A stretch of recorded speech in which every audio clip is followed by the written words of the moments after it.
datang di acara Forum Energizing Indonesia, sebuah persembahan untuk bangsa dari Ikatan Alumni Departemen Teknik Gas Petrokimia Fakultas Teknik Universitas Indonesia. Terima kasih untuk kehadiran para stakeholders kami, para shareholder kami ada di depan, dan kita semua yang ada di sini. Sembari waktu berjalan, dan salah satu narasumber kita Bapak Wamenkyu sebentar lagi akan hadir.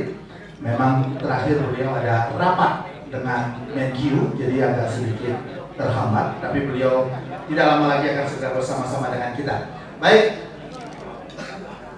adik saya ada di sini, namanya De Isra. Jadi saya akan manggil D aja gitu. Bagaimana De Isra? Selamat malam. Selamat malam. Ya sebenarnya saya sama Bang Mor ini secara usia sama.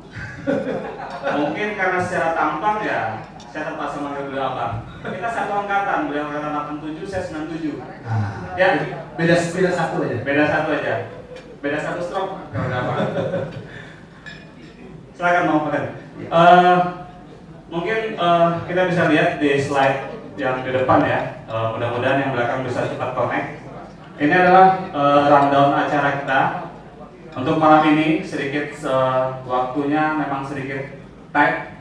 Kemudian untuk memulai acara, karena ini acara pertama kita bersama, tentunya alangkah baiknya kita punya essential agreement atau code of conduct dari acara ini. Karena ini diskusi terbuka, tentunya diperlukan code of conduct, essential agreement antara moderator di sini. Kemudian juga ada beberapa ahli dari Wamen, termasuk Pak Wamen, Pak Kepala BPH Migas, Bapak Kardaya, yang jabatannya sudah banyak, agak susah menuliskannya. Kemudian juga ada Pak Idit dan para senior-senior kita semua di sini, sehingga saya mau memancing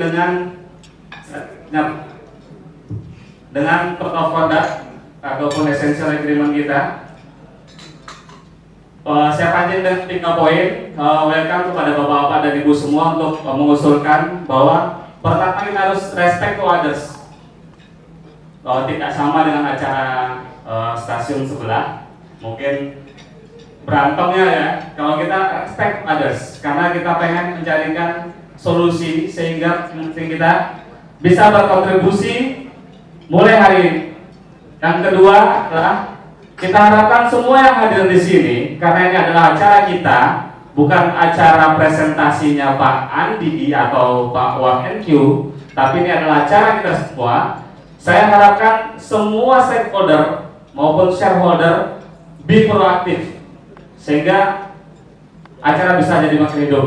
Yang ketiga adalah kita berorientasi kepada hasil ataupun solusi yang akan kita tawarkan, sehingga bisa menjadi contribution for nation. Itu 3 aturan main kita. Acara pertama hari ini, mudah-mudahan bulan depan kita akan ada acara selanjutnya. Apakah ada usul dari bapak-bapak dan ibu sekalian? Code of conduct-nya ada tambahan? Cukup, kita bungkus ya. Bagaimana kita menghargai pandangan dari setiap kita di sini? Seorang pemain upstream akan berpendapat A, seorang pemain downstream akan berpendapat B, seorang regulator akan berpendapat C, seorang pengamat energi akan berpendapat D. So, bagaimana kita saling respect satu sama lain untuk memahami. Itulah cara pandang beliau, karena tujuan dari forum ini adalah mengedukasi masyarakat. Iluni berpikir bahwa harus ada satu kontribusi kepada bangsa ini, dimulai dengan langkah kecil seperti ini. Dengan tema Indonesia menuju krisis energi, kita harapkan bisa mengedukasi masyarakat. Jika nanti program ini, setelah kami bernegosiasi dengan salah satu TV nasional, akan masuk tayangan bulan depan. Jadi kita sekarang tapping off record, ya, off air, tapi recording. Ya, ada 3 kamera yang siap merekam kita dari berbagai sudut. Tapi disitulah seninya. Respect to others, proaktif, and result and solution oriented. Kita akan mengajak atau melakukan engagement bersama kepada bapak-bapak, ibu-ibu. Di atas round table masing-masing sudah ada 2 kertas karton dan 2 spidol. Kita akan pancing bapak-bapak semuanya untuk bisa berkontribusi di awal acara, yaitu mengenai ada dua pertanyaan. Pertama, terkait dengan energi, baik itu sumber dayanya, consumption-nya, distribution-nya, maupun policy dan regulation. Apa menurut bapak-bapak dan ibu-ibu sekalian yang menjadi tantangan kita, yang menjadi tantangan bangsa ini untuk lebih baik ke depannya?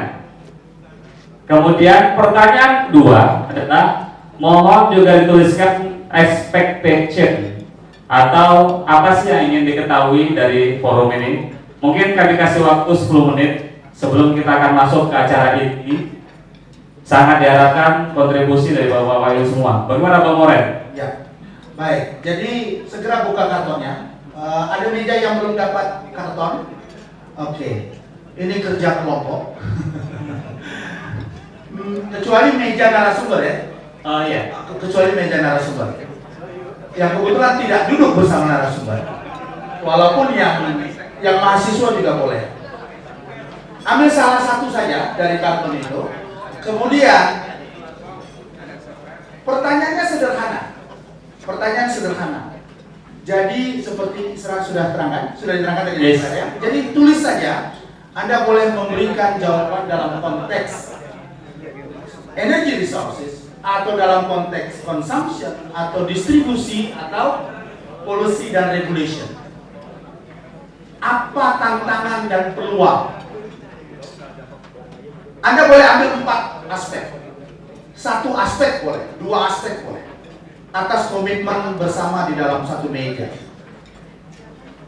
Kira-kira apa tantangan dan peluang?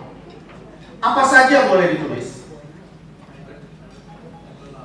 Tujuannya adalah supaya kita semua benar-benar dapat sesuatu dari forum malam hari ini. Ada spidol di situ. Saya rasa semuanya ada spidol. Meja ini ada spidol. Ya. Kalau nggak mau nulis, berarti melanggar code of conduct.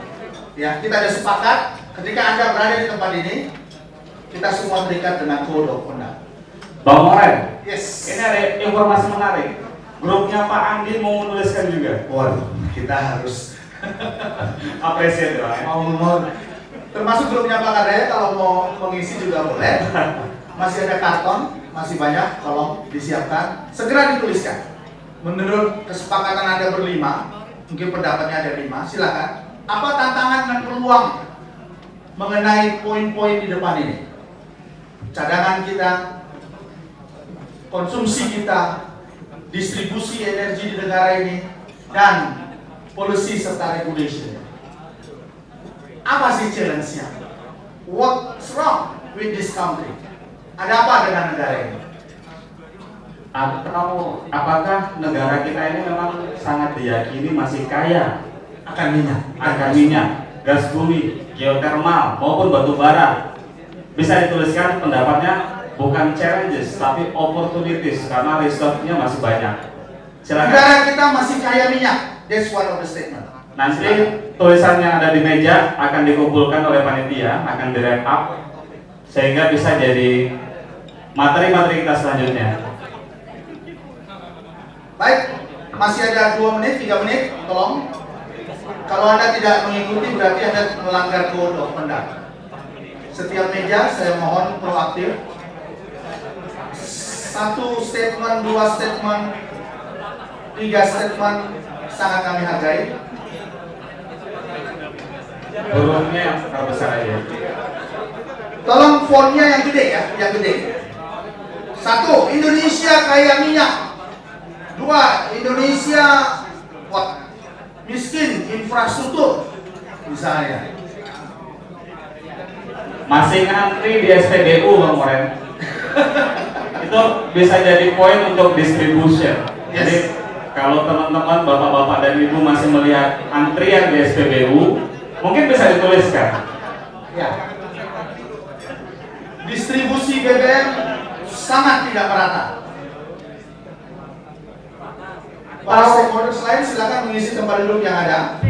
Semuanya kami mohon bisa mengisi tempat duduk yang ada. Baik, masih 2 menit.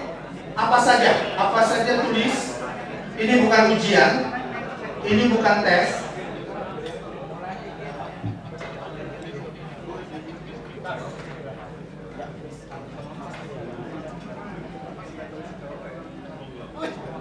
Baik. Pertanyaan kedua adalah mahasiswa juga harus ikut kalau memang mau ya. Apa yang Anda harapkan dari malam ini, forum malam ini? Anda mau dapat apa malam ini?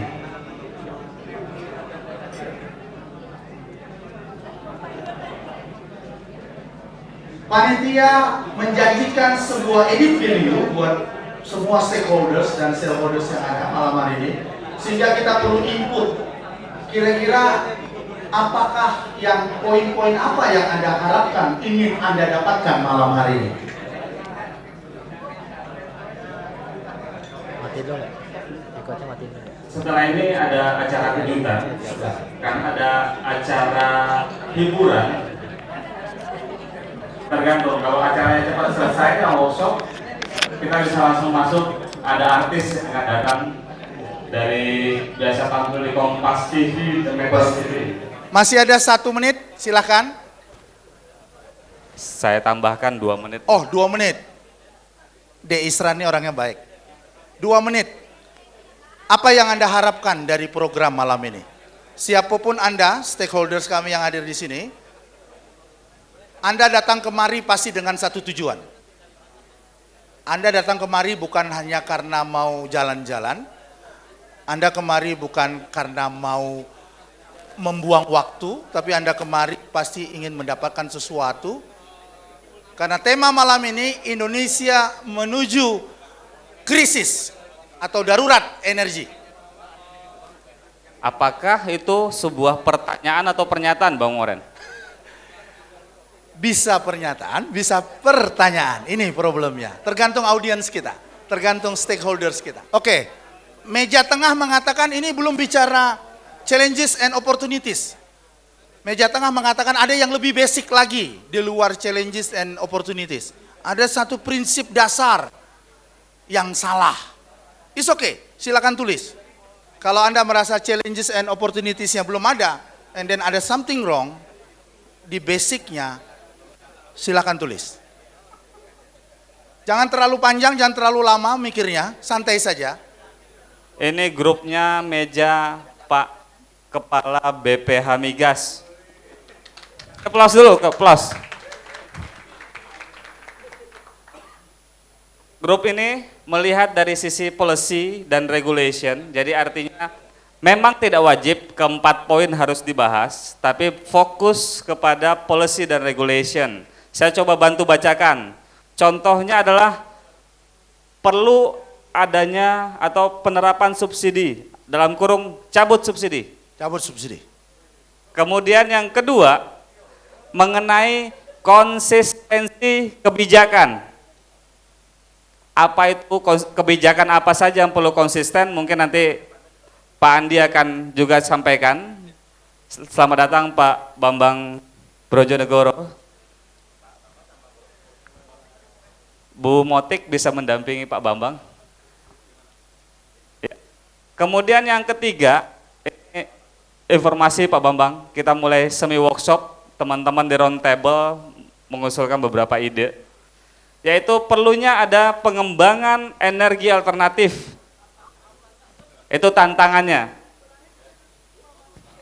Yang keempat adalah perlu koordinasi antar departemen. Ini departemen pemerintahan ya. Yang kelima, perlu adanya transparansi dalam penerapan kebijakan. Transparansi, menarik. Ya. Yang keenam adalah asumsi dasar tentang sumber daya alam yang ada di Indonesia yang keliru. Keliru. Ya, kita hargai, kita respect kepada Meja satu. Saya anggap meja satu sekarang. Kita Terhadap berikan poin-poin aplaus. yang ada. Aplaus untuk meja satu. Baik, tidak semua kita bacakan. Ya, ada lagi satu lagi yang siap untuk kita bacakan. Yang lain akan dikumpulkan. Tolong dibantu dikumpulkan kartonnya. Ada yang siap kami bacakan satu lagi, meja sini, meja sana. Mungkin grup X ini perlu dibacakan? Sudah siap? Silakan, silakan langsung saja. Saya serahkan, kali ini kita coba, yang bacakan adalah anggota grupnya. Oke, selamat malam semua.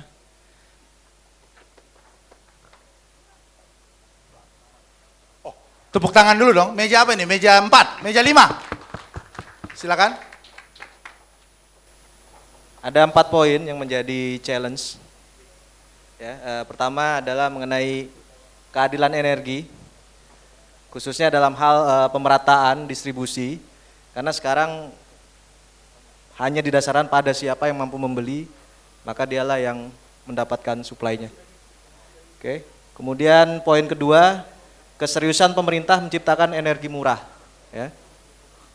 Yang ketiga, diversifikasi energi, karena saat ini pengembangannya masih memprioritaskan sumber energi yang konvensional. Ya. Terakhir, kita menilai bahwa orang-orang Indonesia ini pintar menyusun strategi namun lemah di eksekusi, khususnya di bidang kebijakan energi. Kebijakan energi. Ya. Terima kasih. Baik, kita berikan aplaus buat kelompok ini. Tolong di panitia dikumpulkan. Satu lagi katanya, kayaknya ini yang paling menarik nih, meja sini nih. Boleh saya tarik? Ini kayaknya dosen semua nih. Ikatan Dosen Indonesia, IDI. Baik, tolong dibantu dikembangkan. Pertama, opportunities dan challenges-nya. Satu, many resources versus mindset. Ini dia. Jadi lebih menyorot ke basicnya, mindsetnya katanya. Yang kedua, large number of energy resources. Large number of energy resources. Indonesia kaya berarti ya Pak ya. Kemudian sumber daya ada berasal dari unconventional. Hal senada dari meja 5. Dan yang terakhir, no more cheap resources. Dan yang terakhir dari segi regulasi, sustainability strategy. Betul Pak? Kira-kira itu poinnya. Baik, singkat, padat, tapi poinnya langsung kena ke hal-hal yang mendasar menurut meja itu. Kita berikan aplaus kepada meja tengah, ID. Baik, sekarang dikumpulkan semua mahasiswa, ya nanti kita akan wrap up, ya dikumpulkan semua karton yang sudah diisi, tolong dibawa ke meja belakang. Sekarang kita perlu tahu nih, siapa yang menjadi shareholder dari acara ini. Sementara ini, wah shareholdernya bisa berkembang. Yes. Terutama jika acara-acara berikutnya akan rutin kita lakukan. Yang pertama adalah Wamenkeu kita yang baru saja Hadir. dilantik mungkin sekitar 1 bulan yang lalu, yaitu Bapak Profesor Bambang Brojonegoro PhD. Aplaus buat beliau. Beliau terpilih tahun 2005 sebagai dekan Fakultas Ekonomi, ada 3 saingan waktu itu. Yang kedua saya sebutkan Pak ya. Kemudian biografi beliau adalah sarjana ekonomi di Universitas Indonesia, angkatan 1985. Yang kedua adalah Dr. Insinyur Andi Semat Someng, agak keren Bapak Andi, Bapak Deceng ya. Beliau adalah saat ini menjabat Kepala BPH Migas, sebelumnya sebagai Direktur Jenderal Hak Kekayaan Intelektual, juga Direktur Teknologi Informasi di Jen HKI. Beliau berasal dari kampus, yaitu terakhir menjabat sebagai pembantu 4 dekan FTUI, dan saat saya masih kuliah dulu, beliau adalah ketua jurusan Teknik Gas atau Kimia atau Teknik Kimia FTUI. Yang menarik, beliau ini adalah lulusan Dr. École Centrale de Paris, Français. Komong Talevu. Bonsoir Pak Andi.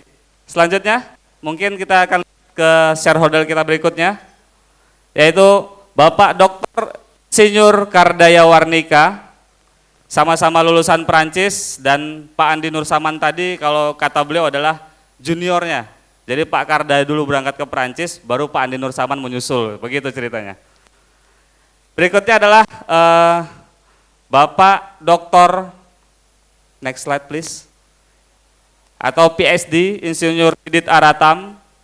Beliau adalah CCO PT Energi Mega Persada, National Company, Pribumi, perusahaan Pribumi, cerita begitu.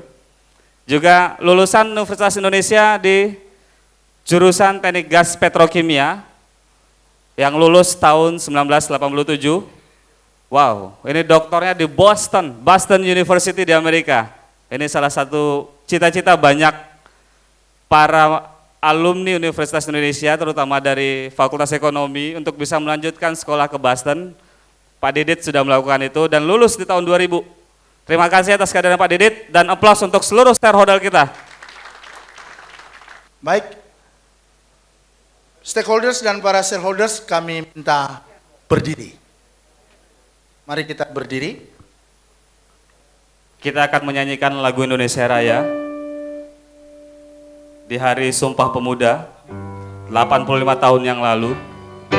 Indonesia, Tanah airku, tanah tumpah darahku, di sanalah aku berdiri, jadi panggung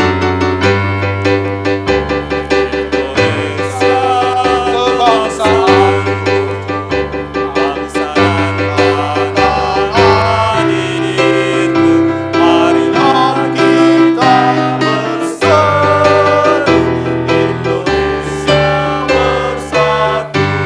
Hidup bangsa, hidup bangsa, bangsaku, rakyatku semuanya, bangga jiwanya, bangga bangkatnya, Indonesia Raya. Indonesia Raya, merdeka, tanahku yang Indonesia Raya, merdeka, merdeka, hiduplah Indonesia Raya. Indonesia Raya, merdeka, merdeka, tanahku yang Indonesia Raya, merdeka, Indonesia Raya. Selanjutnya pembacaan Sumpah Pemuda Masih dalam posisi berdiri. akan dibacakan oleh dua orang mahasiswa adik-adik kita. Silakan ke depan. Sumpah Pemuda. Kami, putra dan putri Indonesia, mengaku bertanah air satu, tanah air Indonesia. Kami, putra dan putri Indonesia, mengaku berbangsa satu, bangsa Indonesia. Kami, putra dan putri Indonesia, mengaku berbahasa satu, bangsa Indonesia. Terima kasih Berikan kepada tepuk tangan. Putu, Baik, kepada seluruh stakeholder, Stakeholder dipersilakan silakan kembali duduk. Kita akan masuk ke acara inti, session pertama, hari ini Hari Sumpah Pemuda, 28 Oktober. 85 tahun yang lalu Bang Moren. Kita belum lahir waktu itu. Mungkin ada yang sudah lahir. Baik, para stakeholders dan para shareholders yang kita hormati, benarkah Indonesia menuju krisis energi? Ada Pak Wamenkyu di sini. Bagaimana sebenarnya peranan energi itu sendiri di dalam APBN? Apakah sedemikian pentingnya sehingga ketika terjadi perubahan exchange rate, ketika terjadi perubahan harga minyak dunia, ketika terjadi perubahan segala sesuatu kondisi geopolitik, kemudian karena kita punya subsidi yang begitu besar nilainya, sehingga kondisi perekonomian kita itu sendiri menjadi sesuatu yang yang menjadi faktor penting dalam hubungannya dengan energi. Apakah energi itu menjadi sebuah booster bagi ekonomi? Bagaimana hubungannya dengan pertumbuhan ekonomi? Baik, kita minta pendapat Pak Bambang untuk memberikan masukan tentang hal ini. Silakan Pak Bambang. Terima kasih. Assalamualaikum warahmatullahi wabarakatuh. Selamat malam, salam sejahtera buat kita semua. Dan terima kasih atas terselenggaranya acara ini yang mungkin bisa menjadi wahana buat kita semua untuk sharing ideas maupun mencari solusi terkait dengan masalah energi. Nah, kalau menjawab pertanyaan pertama, jelas kalau kita bicara perekonomian suatu negara atau bicara kehidupan lah tanpa ada embel-embel ekonomi, maka dua hal yang paling penting, pangan dan energi, food dan energi.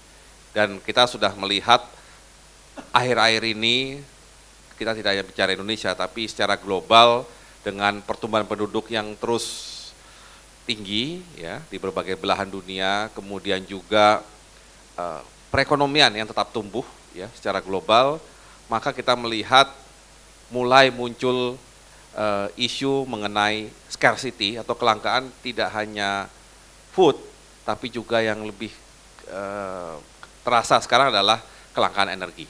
Nah, sekarang kita fokus tentunya pada kelangkaan energi sesuai dengan topik kita pada malam hari ini. Nah, masalahnya sekarang dalam konteks energi di Indonesia, suplainya mulai terbatas. Ya. Kenapa saya katakan pakai kata mulai? Karena memang kita pernah mengalami masa, katakan tahun 70-an, 80-an, ketika energi itu bukan isu. Karena seolah-olah, sekali lagi saya katakan, seolah-olah suplainya berlebih. Ya. Karena waktu itu kita, terutama teman-teman di sini, Pak Kardaya, Pak Andi Someng, dan Bapak Ibu yang saya lihat sudah paham di sektor migas, kita pernah mengalami produksi minyak sampai paling tinggi 1,5 juta barel per hari. Dan pada waktu itu juga, kebutuhan dalam negeri tidak seberapa besar. Ya, sehingga kita masih bisa mengekspor, sehingga akhirnya nggak ada cerita mengenai kelangkaan energi. Ya, karena supply tadi masih terasa berlebih.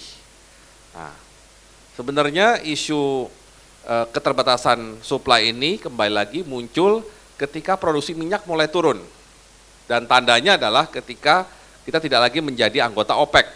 Ya, tadinya kita anggota OPEC, kalau kita ingat salah satu guru besar FEUI, Prof. Subroto itu pernah menjadi presiden OPEC. Ya, biasanya presiden OPEC itu tentunya memang ada unsur bergiliran, tapi biasanya dikuasai oleh Timur Tengah. Tapi Prof. Subroto itu pernah. Karena apa? Karena Indonesia tentunya dianggap punya posisi yang penting. Tapi sekarang ini, atau bukan sekarang ini, sudah sejak lama kita tidak lagi menjadi anggota OPEC. Artinya kita bukan lagi net exporter, tapi sudah menjadi net importer. Nah, net importer terjadi karena tadi masalah scarcity dari supply yang makin terbatas. Di sisi lain terjadi demand yang pertumbuhannya luar biasa besar. Kenapa pertumbuhan demand luar biasa besar? Ini sebenarnya kita tidak terlalu perlu menyesali.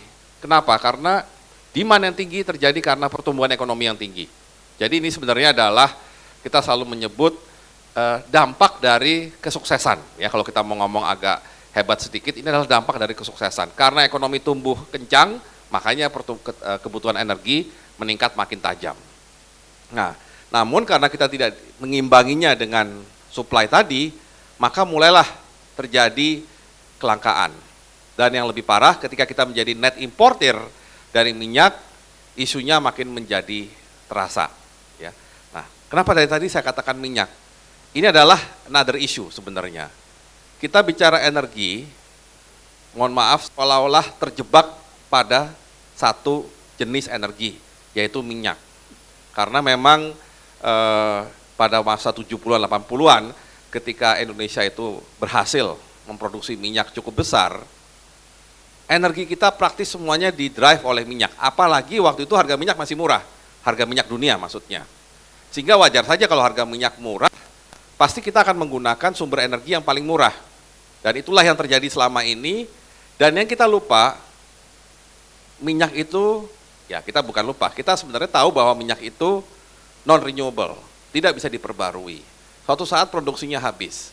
Cuma ya kita bisa mengerti psikologi kita semua, psikologi manusia, kalau kita lagi berlebih, agak susah kita membayangkan kita dalam kondisi kekurangan. Dan itu yang terus terang kita khilaf, kita lupa, sehingga ketika suatu saat berita itu datang, yaitu sumur-sumur minyak yang luar biasa besar, misalkan di Duri, ya, di Riau, Minas, mulai turun produksinya, belum lagi produksi di sumur minyak lain juga mulai turun, barulah kita sadar, ternyata minyak tuh nggak bisa dicari gantinya. Apalagi setelah teman-teman, terutama di SDM, di Dirjen Migas maupun di BP Migas, SKK Migas, dengan kontraktornya berusaha untuk mencari minyak di seluruh penjuru Indonesia, nggak ada sumber yang ternyata cukup besar untuk bisa mengganti kekurangan yang muncul dari sumur-sumur tua. Satu-satunya kan cuma cepu, yang mudah-mudahan bisa mulai berproduksi 2014 akhir. Ya, kita tunggu itu. Tapi terlepas dari itu, terlepas bahwa masih ada cepu, tapi yang kita harus ingat bahwa kita lupa terlalu mengandalkan minyak sebagai sumber energi. Nah, saya ingat tadi ada salah satu karton yang disampilkan mengatakan energi alternatif.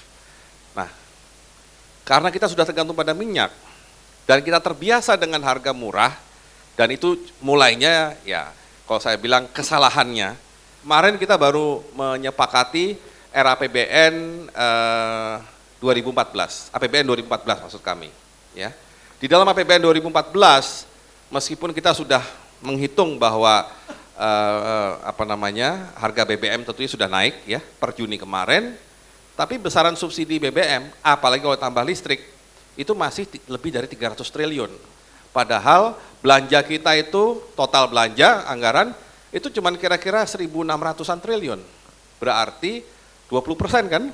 Ya, atau hampir 20% dari anggaran kita, itu hanya habis untuk subsidi energi. Karena itu saya ketika di approach oleh pengurus dari Ikatan Alumni Teknik Kimia UI atau dulunya TGP, Teknologi Gas Petrokimia, saya bersedia saja karena energi ini buat saya itu sangat kritikal, ya. Karena di APBN dia mempengaruhi di penerimaan, iya. Saya bisa katakan penerimaan negara bukan pajak dari minyak dan gas itu adalah sumber penerimaan kedua terbesar di Republik ini setelah pajak. Jadi kalau saya urut, nomor 1 pajak, nomor 2 PNBP dari migas, nomor 3 adalah cukai. Ya, itu dari sisi penerimaan. Jadi penting dari sisi penerimaan. Tapi di sisi belanja juga sama besar, sama pentingnya. Karena kalau kita lihat belanja, ya, kalau saya ambil contoh ya, belanja subsidi energi yang katakan 300 triliun lebih, itu lebih besar daripada belanja pegawai. Kalau Bapak Ibu sering mengkritik pemerintah, belanja pegawai pemerintah kegedean. 263 triliun untuk 2014, 80, tapi 263 itu 80 triliunnya pensiun, untuk bayar pensiun, yang gaji itu cuma 170 triliun. Ya. Pegawai segitu, belanja barang 200 triliun, belanja modal 220 triliun. Itu belanja kalau satu-satu kan masih kalah sama subsidi. Jadi kalau kita lihat sisi belanja di APBN kita, terus kita lihat per list, per item ya, maksud saya di listnya per item, maka ya dengan bangga dalam tanda petik kita katakan Indonesia belanja terbesarnya adalah subsidi energi. Nah, sekarang terpulang pada kita semua di sini. Mau nggak istilah itu atau fakta itu tetap berkelanjutan di anggaran kita? Ya, karena terus terang itu memberatkan anggaran. Itu satu. Kemudian dikaitkan tadi dengan masalah kelangkaan. Sekarang Bapak Ibu pasti ada yang, ya mungkin ada yang di teknik atau bidang lain atau bidang hukum, tapi pernah saya yakin, memang kita tidak punya tingkat persiapan bersama kayak tempatnya Pak Kardaya di ITB. Pasti pernah belajar ekonomi yang basic deh, satu. Ya. Nah, apa dasar ekonomi? Harga itu harus mencerminkan kelangkaan. Ya. Jadi kalau misalnya kertas, ini nggak mungkin harganya mahal, karena gampang dapetinnya. Nggak langka, kita belum mengalami kelangkaan kertas misalnya. Minyak bumi, kalau itu dianggap nggak langka, wajar kalau harganya murah. Kalau dia tidak langka, masalahnya minyak bumi dari nature-nya sendiri, dia adalah non-renewable. Indonesia yang sendiri, produksinya sudah relatif kecil. Ya. lifting ya untuk minyak ya 2013. Ini baru perkiraan, APBN-nya cuma minta 840.000. Tapi perkiraannya, saya nggak tahu dari SKK Migas ada apa enggak, akan kurang dari 840.000. Bayangkan, minyak Indonesia produksi cuma di bawah 840.000. Tahun depan dengan asumsi akan ada cepu pun cuma 870.000 barel per hari. Memang cepu di masa awal produksi. Nah artinya yang salah dengan kita adalah ada energi yang non-renewable dihargai murah. Minyak itu melalui BBM itu. Ya. Itu sama sekali melanggar semua kaidah dasar ilmu ekonomi. Ya. Kalau barang langka kayak barang antik misalnya, lukisannya Van Gogh, itu kan barang langka karena nggak mungkin ada lagi yang bisa ngelukis, Van Gogh-nya udah nggak ada. Nah itu wajar kalau harganya luar biasa mahal, ya, karena memang langka. Nah ini kok ada energi yang sebenarnya langka, ya, dan non renewable masih dihargai murah seperti itu. Akibatnya apa? Perilaku kita cenderung boros, ya. Sebenarnya kita bermacet-macet ria itu adalah menunjukkan bahwa kita boros. Karena dengan begitu mudah BBM dibuang dan kita nggak akan merasa berat. Kenapa? Toh murah. Ya. Masih ada pemikiran seperti itu. Nah jadi intinya apa? Bahwa energi yang makin langka ini belum bisa disadari oleh sebagian besar masyarakat kita yang menganggap bahwa bensin itu harus ada dan harganya harus murah. Nah menurut saya akar permasalahan harus diurai dari sana. Mungkin itu dulu Pak Maurin sebagai awal. Baik, kita beri plus. Makasih Pak Bambang. De Israr, udah duduk di situ. Sebenarnya reserve, cadangan oil and gas atau mungkin energi yang lain itu seperti apa gambarannya? Dan sebenarnya pengembangan eksplorasi dan eksploitasi di Indonesia itu kecepatannya bagaimana? Terus juga kaitannya dengan Indonesia yang sudah non-OPEC country, sudah tidak masuk lagi sebagai anggota OPEC, juga apakah energi ini kembali kita ulang, secara reserve sudah scarcity ataupun krisis? Silakan Pak Kardaya, waktunya kita serahkan Pak Kardaya. Singkat, padat, dan jelas. Bismillah, alhamdulillah. Saya lihat bahwa mengenai energi itu tadi Pak Profesor mengatakan bahwa ada dua sekarang yang penting itu food dan energi. Kalau pada abad ke-17 suatu negara katakan dari Eropa berbondong-bondong ke Asia itu agresi dan sebagainya, menjajah segala macam lah, itu dalam kaitan mencari sumber pangan. Sekarang hampir tidak ada suatu negara yang melakukan agresi ke negara lain karena kaitannya dengan pangan. Tetapi yang sebagian besar hampir 99,99% agresi itu karena ingin menguasai energi hari ini. Nah, kalau kita lihat hari ini kita membicarakan Indonesia menuju krisis energi tanda tanya. Kalau saya menyampaikan di sini bahwa Indonesia tidak menuju krisis energi kok. Tidak. Kenapa? Karena krisis energi sudah di depan mata. Kalau menuju tuh masih agak jauh. Kita krisis energi sudah di depan mata. Karena apa? Karena sekarang kita defisit minyak. Kita defisit minyak sekarang. Dengan defisit minyak aja kita kelimpungan. Kita tadi Profesor mengatakan itu headache kalau sudah bicara mengenai BBM dan sebentar lagi tahun 2019 berdasarkan cadangan yang kita punya, berdasarkan pertumbuhan kebutuhan energi yang selama ini ada diproyeksikan, maka tahun 2019 kita akan mulai menjadi negara defisit energi. 2019, artinya 4 tahun lagi. Bagi energi, 4 tahun lagi itu adalah besok. Bagi sektor energi. Besoknya adalah besok pagi, paginya sebelum jam 4. Itu karena apa? Karena kalau kita katakanlah mencari minyak, mencari gas segala macam. Indonesia secara average dari mulai mencari sampai memproduksikan kalau minyak 20 tahun lebih. Tangguh tahun 80-an, sebelum 80-an saya baru lulus sudah ketemu cadangan gas tangguh. Saya mau pensiun baru diproduksikan. Jawa Timur 17 tahun. Jadi average-nya 20 tahun. Kalau kita mengandalkan masih mencari minyak, maka ibarat penyakit itu matinya datang duluan. Nah, sekarang bayangkan kalau kita itu nanti defisit energi. Maka proyeksi yang dibikin bahwa pertumbuhan ekonomi kita 6,5% dan lain sebagainya, itu dengan catatan apabila energinya ada. Kalau energinya nggak ada, kalau menurut saya tidak usah capek-capek memproyeksikan. Orang energinya nggak ada, untuk kehidupan nggak ada. Kita semua tahu lah, untuk orang muslim kita biasa puasa. Nggak makan, nggak minum sehari kuat. Saya yakin di ruangan ini puasa 1 jam energi nggak ada yang kuat. Coba nggak bawa handphone. Di dalamnya ada energi, kita balik lagi ke rumah. Listrik kita mati, kita nggak kuat. Jadi ini sesuatu yang sangat krusial. Jadi itu yang ditulis oleh alumni ini itu sangat halus, menuju seolah-olah masih jauh. Seolah-olah masih jauh. Nah, sekarang ini bagi orang energi ini sangat-sangat penting. Sekarang apa yang harus dilakukan?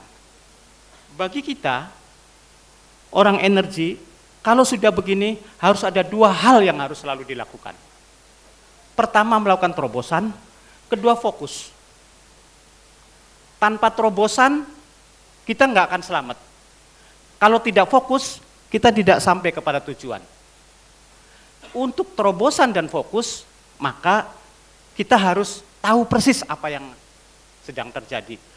Contoh kasar, kalau misalkan ada maling, dikepung, dia harus melakukan terobosan kalau ingin selamat. Tapi begitu nerobos kesannya tuh hansip melulu, ya ketangkep dia. Harus tahu. Sekarang kita harus melakukan terobosan. Misalkan, apa yang harus kita kembangkan? Kalau untuk mendelay bahwa 4 tahun itu mundur, maka the only pilihan adalah mengembangkan energi-energi yang bisa dikembangkan kurang dari 3 tahun. Energi terbarukan, hanya itu. Air bisa kita kembangkan dalam 2 tahun. Kalau kita memproduksikan energi dari bio 2 tahunan. Solar 1 tahun. Dan di dunia, di negara lain, untuk mengembangkan energi terbarukan itu semuanya pakai feed-in tarif. Kaidahnya. Indonesia sudah pernah muncul tetapi balik lagi sekarang mundur lagi. Tidak diberlakukan atau tidak jadi diberlakukan. Mau pakai yang lain. Kalau menurut saya kita harus mengikuti kaidah lah. Kaidahnya tak pakai fit-in, ya pakai saja. Itu yang pertama. Tanpa kita itu, maka akan defisit. Contoh yang sudah terjadi Sumatera. Sumatera Utara kekurangan listrik saat ini. Kalau 2 tahun yang lalu harga listrik dari pembangkit tenaga mini dan mikrohidro dikasih 10 sen, maka saya yakin sekarang tidak defisit listrik di Sumatera Utara. Karena 2 tahun yang lalu sudah dikembangkan. Nah sekarang belum dikembangkan, defisit, kapan mau itu ya. Jadi hanya itu yang, nah bukan berarti minyak, gas, panas bumi, segala macam tidak kita cari dan kita kembangkan, tidak. Kita harus cari dan harus kita kembangkan. Itu. Ini pertama terobosan, kita harus terobosan. Yang tadinya tidak ada fit-in, kita adakan fit-in. Lalu kontrak-kontraknya yang sebetulnya kita pakai kontrak cost recovery itu tidak tepat. Karena itu hanya tepat untuk eksplorasi. Kalau sudah berproduksi, itu tidak tepat. Dan tidak ada di dunia ini yang sudah berproduksi diperpanjang pakai cost recovery, tidak ada di dunia ini, hanya di Indonesia. Itu yang harus kita terobos, kita harus kita terobos sehingga kita selamat dari bencana yang akan datang ini. Nah, di samping menerobos dalam bidang energi harus terjadi fokusan dalam program. Fokus artinya benar-benar fokus, tidak sekarang belok kiri, nanti belok kanan, belok kiri, belok kanan, nggak jelas. Misal, saya pernah melihat sendiri dalam BBM misalkan, oh dibatasi roda 2, oh dibatasi CC, dibatasi ini, akhirnya itu tidak fokus kalau menurut saya. Itu hanya buang-buang waktu, harus fokuslah sesuatu ini. Subsidi, mungkin saya hanya sedikit tidak berbeda, tetapi pandangannya mungkin agak lain sedikit dengan profesor. Bagi saya subsidi itu mungkin masih diperlukan bagi yang memerlukan. Tetapi bagi yang tidak memerlukan, ya jangan dikasih. Caranya mudah. Saya yakin dengan tetap mempertahankan subsidi karena kita masih ada yang membutuhkan dan kita tidak memberikan karena banyak yang tidak berikan. Misalkan orang asing di sini nggak minta dikasih dia.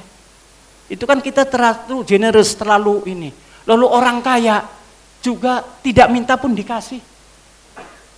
Dan kalau menurut saya hanya dengan himbauan aja nggak cukup lah. Masalah itu tidak bisa dihimbau, tetapi harus diinikan. Jadi kalau kita atur yang katakanlah penghasilannya di bawah 10 juta baru kita per bulan baru kita kasih subsidi, yang di atas itu tidak, maka saya yakin 50% subsidi turun. Saya yakin. Karena perusahaan asing tidak, orang asing tidak, perusahaan tambang tidak, dan lain sebagainya. Dia tidak bisa. Tinggal dikasih kartu saja Pak Bambang, tinggal dikasih kartu, jalan tol sudah memakai kartu itu segala macam, itu saya yakin turun 50%. Dan orang yang penghasilannya di bawah 10 juta atau Pak Bambang mungkin 15 juta atau 7 juta terserah, itu akan tetap dikasih 4.500 pun nggak apa-apa, itu akan turun besar sekali. Dan bagi orang yang mobilnya 5, butuhnya cuma 1, kasih 1 dong. Jangan 5-5-nya dikasih. Itu yang harus terobosan-terobosan itu yang, karena kalau tidak energi itu adalah sumber dari kerepotan kita kalau tidak ada. Baik, Pak Kardaya. Saya kira karena sudah didekati oleh pembawa acara, sebelum diminta saya serahkan mic-nya. Terima kasih. Ada giliran berikutnya Pak Kardaya. Jadi Pak Kardaya bukan bicara menuju, tapi sudah di depan mata. Sudah di depan mata krisis energi Indonesia itu darurat energi. Nanti ada giliran berikutnya Pak Kardaya untuk mempoles lagi. Kita pindah ke regulator domestik. Ya kan begitu kira-kira. Demand-nya itu sebenarnya seperti apa? Tadi sebenarnya bicara supply, reserve dan segala macam. Tahun 2019 habis minyak. Kira-kira begitu. Nah, sekarang dari segi domestik, bagaimana sih sebenarnya ya Pak Andi? Assalamualaikum warahmatullahi wabarakatuh. Salam sejahtera bagi kita semua dan selamat malam. Saya sebenarnya setuju dengan Pak Kardaya bahwa itu di depan mata ya Pak ya. Jawa Barat supply shortage terhadap gas, Medan biarpet dan sebagainya. Kemudian Indonesia Timur pertumbuhan daripada kebutuhan bahan bakar minyaknya sekitar 12%, padahal di Jawa hanya 8%. Jadi berarti ada delta 4%.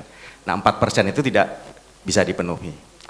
Baik, jadi kalau kita bicara demand kita tadi kalau Pak Prof Bambang bilang bahwa pertumbuhan ekonomi kalau katakanlah tahun 2014 pertumbuhan ekonominya sekitar 6% Pak Prof ya.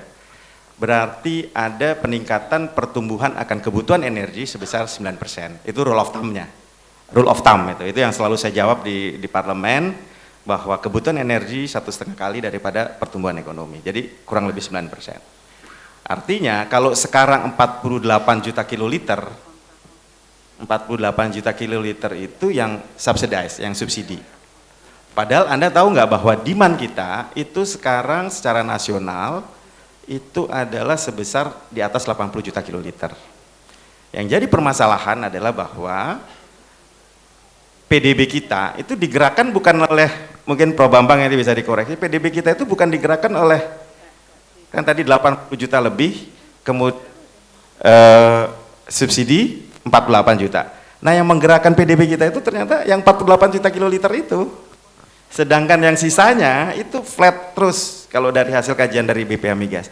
Artinya bahwa ke depan bagaimana, sebenarnya kita kan memang di dalam konstitusi harga ditentukan oleh pemerintah. Tetapi kan kita sekarang rezimnya ada dua nih. Ada rezim yang market, ya kan, ada Pertamax, ya, Shell, Total dan sebagainya. Kemudian ada premium solar yang bersubsidi. Nah, yang paling penting adalah bagaimana sebenarnya paradigma berpikir kita harus berubah. Kalau dulu kita harus selalu berpikir supply side policy. Kita sekarang sudah harus lagi berpikir kepada demand side policy. Gitu loh. Nah, supply ke demand itu kan harus berkaitan dengan kebijakan pasokan, jaminan pasokan, kemudian harga, dan kemudian bagaimana mengedukasi masyarakat bahwa ini non renewable. Dimanapun di dunia ini yang non renewable itu nggak pernah ada yang disubsidi. Ya gitu. Jadi mungkin Pak Kardaya non renewable itu kan Pak Kardaya ahlinya perminyakan. Yang nama non renewable itu kan jarang dimanapun di dunia jarang disubsidi. Tapi oke lah kalau memang masih ada butuh subsidi, tentu subsidi paradigmanya harus berubah. Jadi bukan subsidi barang ke Pak saya ucapannya Pak Dede, Pak Khatib Basri, Menteri Keuangan, bahwa ke depan seharusnya subsidi itu bukan subsidi ke barang tetapi subsidi ke orang gitu. Iya kan? Jadi kalau misalnya nelayan ya ikannya yang kita subsidi, kemudian petani ya harga komoditas pertaniannya yang kita subsidi seperti itu. Sehingga ada nilai yang dimana yang diberikan subsidi itu memiliki motivasi untuk memperbaiki produksinya. Nah, kaitannya dengan demand, memang kita di Indonesia itu 1,5% daripada pertumbuhan ekonomi. Nah, yang lucunya bahwa pertumbuhan yang paling besar sebenarnya di Indonesia Timur.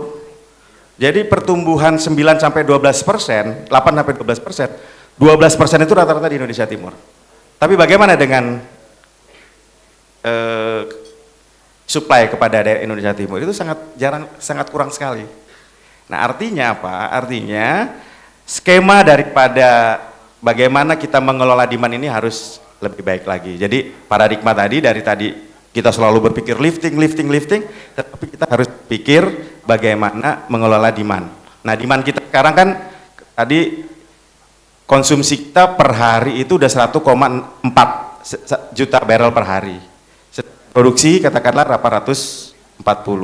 Ya, kita udah benar-benar minus ya. Kemudian pada tahun 70-an, tahun 80-an sekitar 200 sampai 300 triliun dari migas. Sampai sekarang masih 200-300 triliun dari migas. Padahal sedangkan sekarang APBN kita sudah mencapai 1,600 triliun. Artinya tidak ada nilai tambah sekali. Artinya inovasi dan selainnya itu harus sebenarnya itu udah berjalan. Tetapi kita kenapa stuck kepada kalau kita bicara migas, semua orang adrenalinnya akan meningkat. Tapi orang lupa batu bara, tambang dan sebagainya yang justru di dalam biaya restorasinya itu lebih besar, orang tidak pernah memperhatikan itu. Tapi kalau migas, selalu adrenalin orang tinggi sekali dan selalu semua pengamat semua itu bicara tentang migas. Tapi kalau bicara pertambangan yang justru banyak merugikan lingkungan kita itu malah tidak pernah. Yang menumbuhkan orang-orang kaya baru kan justru pertambangan, batu bara dan sebagainya. Migas kan nggak profesional. Sekolah di dunia migas kan pasti harus profesional. Kalau di tambang kan enggak, cuma gali-gali aja gitu kan. Nah, ini yang menjadi yang harus diperhatikan berkaitan bagaimana kita mengelola demand kita. Jadi nanti kita akan terus kemudian mengenai subsidi. Jadi artinya kalau toh masih ada subsidi tapi kita harus memberi ruang kepada yang non subsidi. Tadi kan saya katakan non subsidi selalu flat.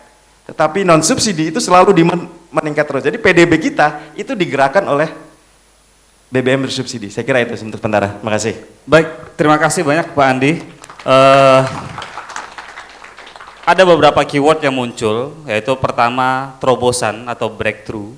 Kemudian perlu inovasi kata Pak Andi tadi. Jangan hanya tantangan kita bagaimana melihat atau mengelola demand. Kemudian juga peningkatan keekonomian kita. Nah, untuk melengkapi sebenarnya ada salah satu pembicara yang juga sebagai pelaku bisnis ini, tidak hanya di dunia minyak dan gas, tapi yang kita tahu Energi Mega Persada juga mengeksplorasi dan mengeksploitasi coba dengan sumber-sumber daya energi yang lain. Baik, kita berikan kesempatan kepada Pak Didit Ratam, silakan Pak.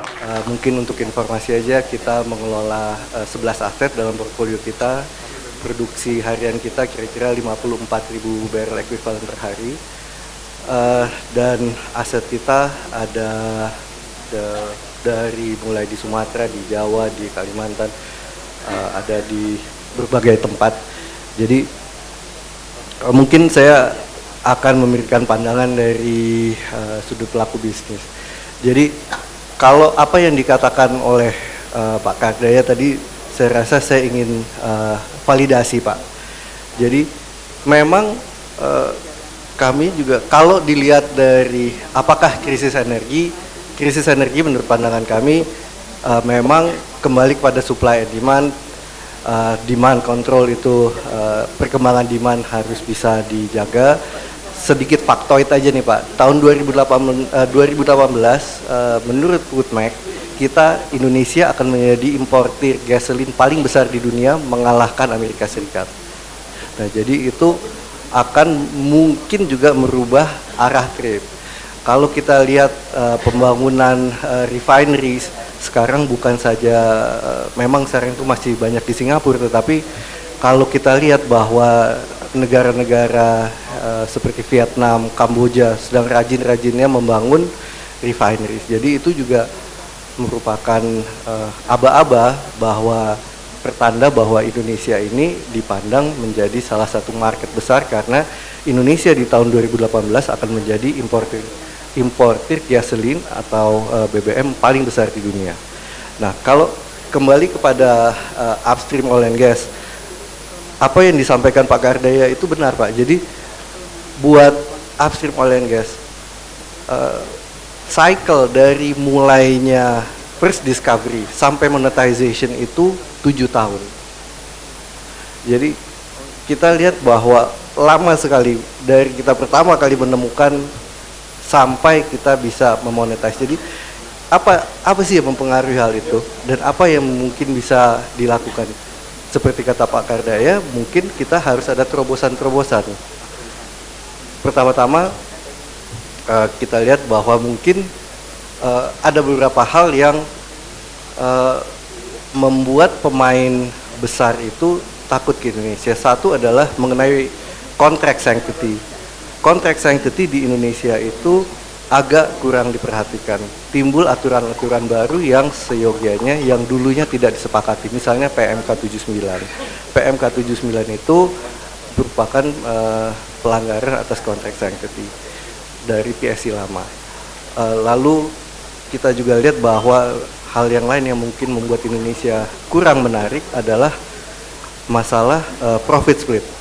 Profit split di Indonesia ini memang dulu waktu tahun 1966-67 waktu pertama kali dirumuskan profit split Indonesia bagus, tetapi kalau sekarang kita udah kalah dengan negara-negara di Asia, kalah dengan negara-negara di Afrika yang sudah menjadi tempat yang menarik. Apa buktinya? Buktinya adalah begitu banyaknya pemain-pemain besar yang sudah meninggalkan Indonesia. Jadi itu adalah sesuatu yang sebetulnya sangat mempengaruhi kenapa reserve kita juga tidak banyak bertambah. Apa kalau kita lihat petanya, jadi kalau kita lihat ada oil, ada gas. Nah sekarang untuk temuan oil tuh udah nggak banyak. Perusahaan kita, perusahaan kami EMP 90% dari asetnya sekarang gas. Kenapa? Karena oil itu sudah susah dicari lagi. Nah sekarang di mana oil ini berada? Mungkin masih bisa ketemu, mungkin bisa dieksplor, tetapi tempatnya tidak mudah lagi. Mungkin tempatnya di offshore, di mana sekali kita drilling untuk water depth yang untuk kira-kira 125 meter atau 150 meter itu biayanya kira-kira 40 sampai 50 juta dolar. Kalau kita ke water depth yang lebih dalam di atas 70 juta dolar per well. Nah, kalau kita anggap ini sebagai apa ya? Kita mengoperasikan ini sebagai dry hole basis, berarti pemain migas ini harus siap untuk kehilangan 25 juta, 50 juta, atau 70 juta dolar. Nah, untuk pemain nasional ini sudah berat sekali. Jadi tidak ada pemain nasional yang begitu well capitalized yang dapat menginvest, melakukan eksplorasi di tempat-tempat yang sulit.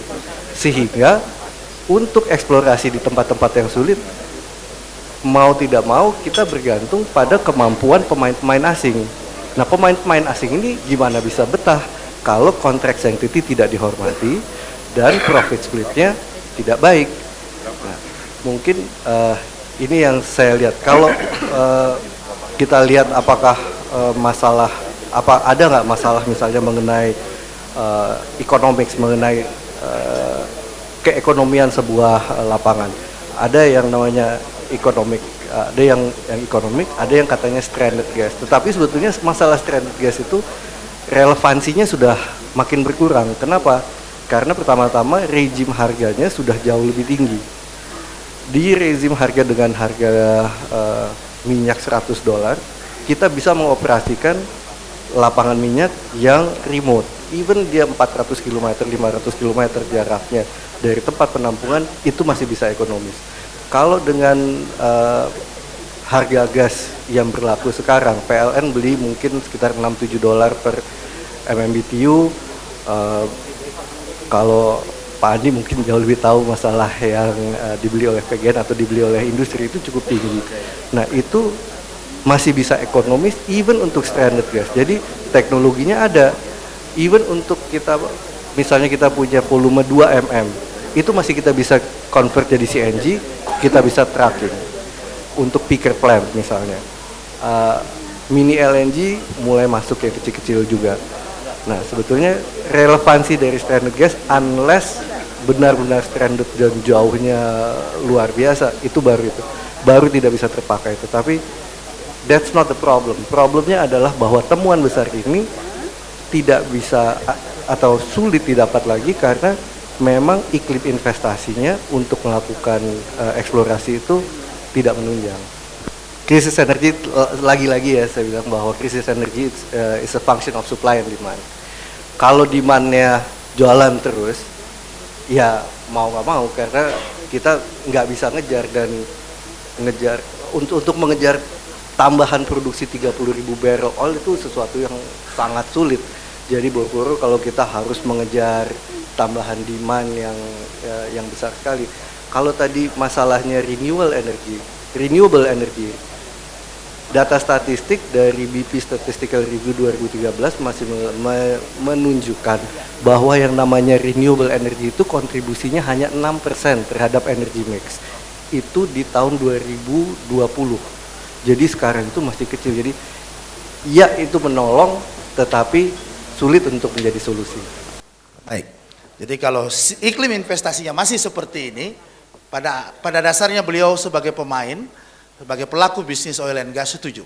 Baik, dari 4 orang pembicara, saya yakin sudah banyak pengen tahu, sudah banyak pendapat, sudah banyak ingin menyampaikan opini-opini. Tapi saya rasa kita mesti break dulu. Gimana, De Isra? Kita break dulu?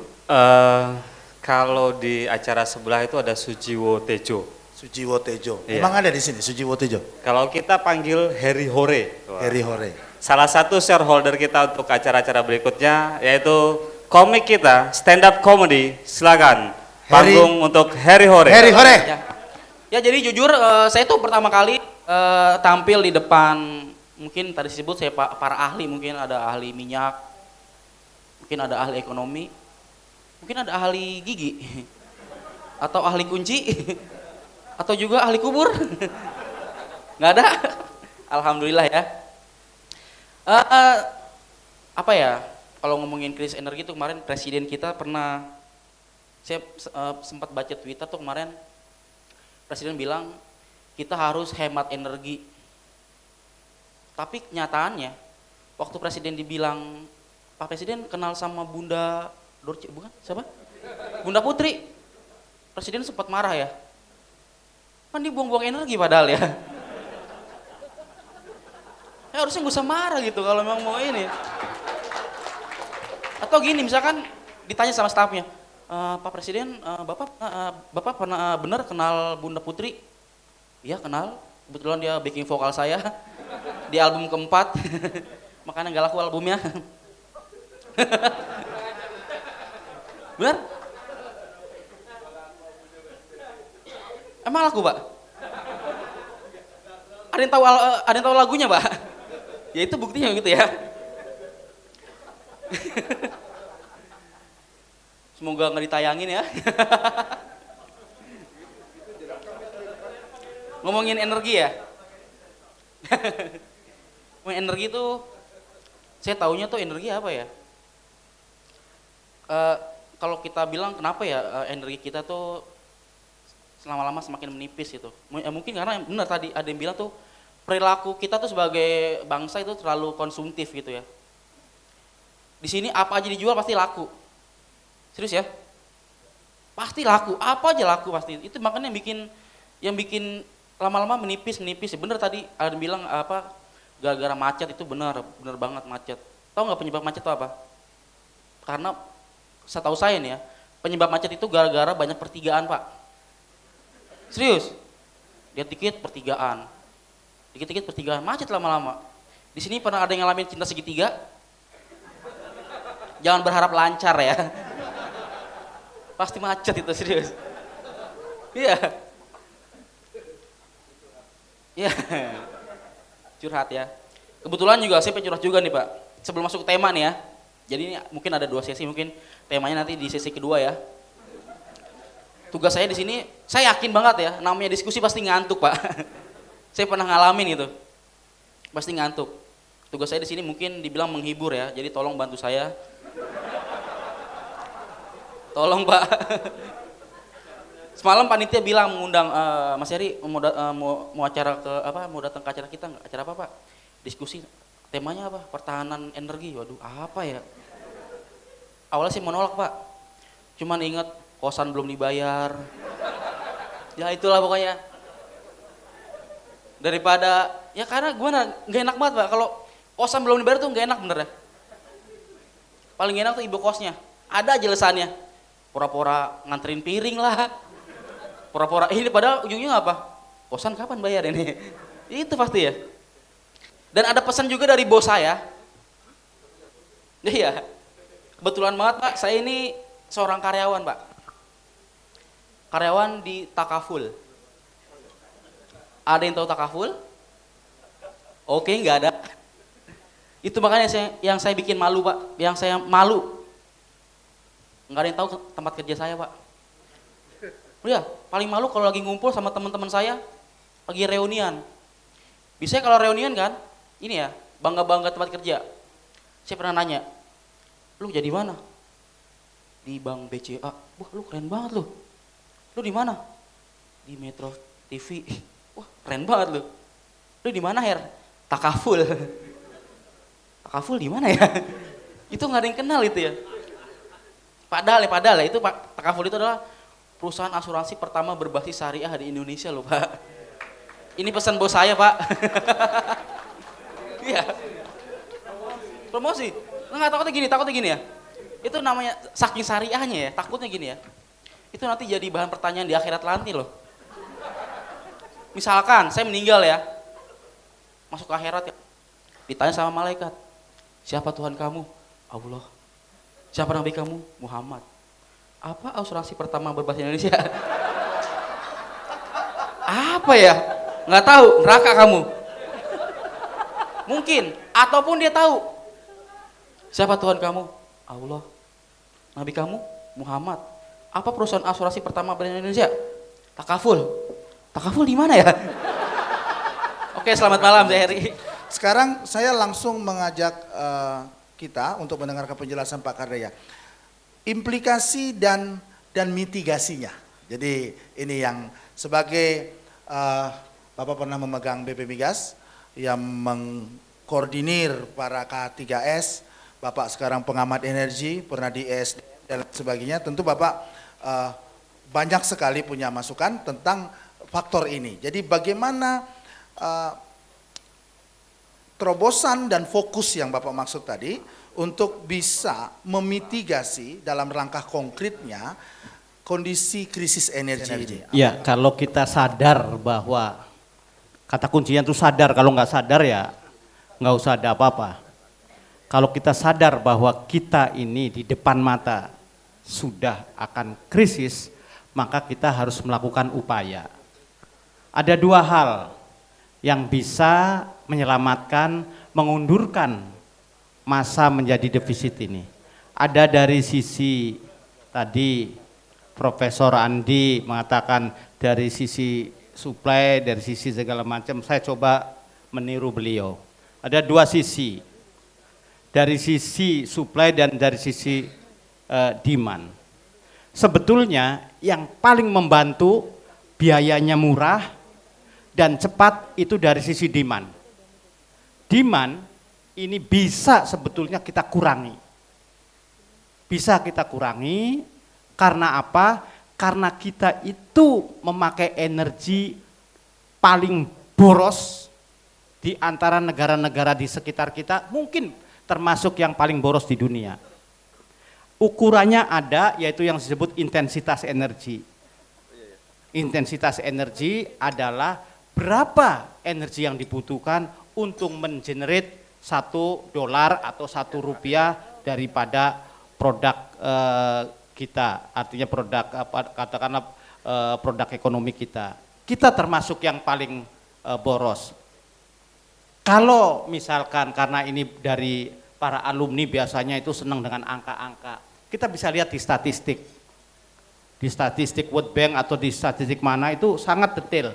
Untuk membuat satu pasang sepatu, ada di Indonesia butuh berapa joule energi, di sini di Malaysia berapa, di Prancis berapa, di ini Indonesia paling banyak membutuhkan atau paling banyak memakai energinya. Artinya kita paling boros. Nah, karena kita paling boros, logikanya paling gampang kita menurunkan ini. Pernah terjadi hanya dengan satu ucapan saja pada waktu terjadi pipa gas di Muara Karang itu ambles. Pak JK bilang, cobalah pakai listriknya yang rasional, pakai ini. Kebutuhan listrik di Jakarta turun 30% tanpa terjadi apa-apa. Dan shortage atau yang ditakutkan bahwa terjadi pemutusan atau terjadi katakanlah biarpet tidak terjadi. Itu. Jadi yang kedua, untuk mengirit, bukan mengurangi ya, itu mengirit ini jauh lebih murah daripada memproduksikan satu energi. Jadi katakanlah kita mau mengirit satu satuan energi, itu biayanya jauh lebih murah daripada memproduksikan tambahan satu satuan energi. Yang ketiganya, waktu yang dibutuhkan untuk mengirit itu jauh lebih cepat daripada waktu yang dibutuhkan untuk menambah produksi.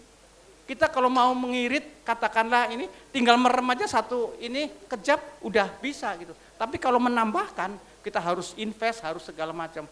Jadi yang pertama ini dari sisi demand kita harus ngirit.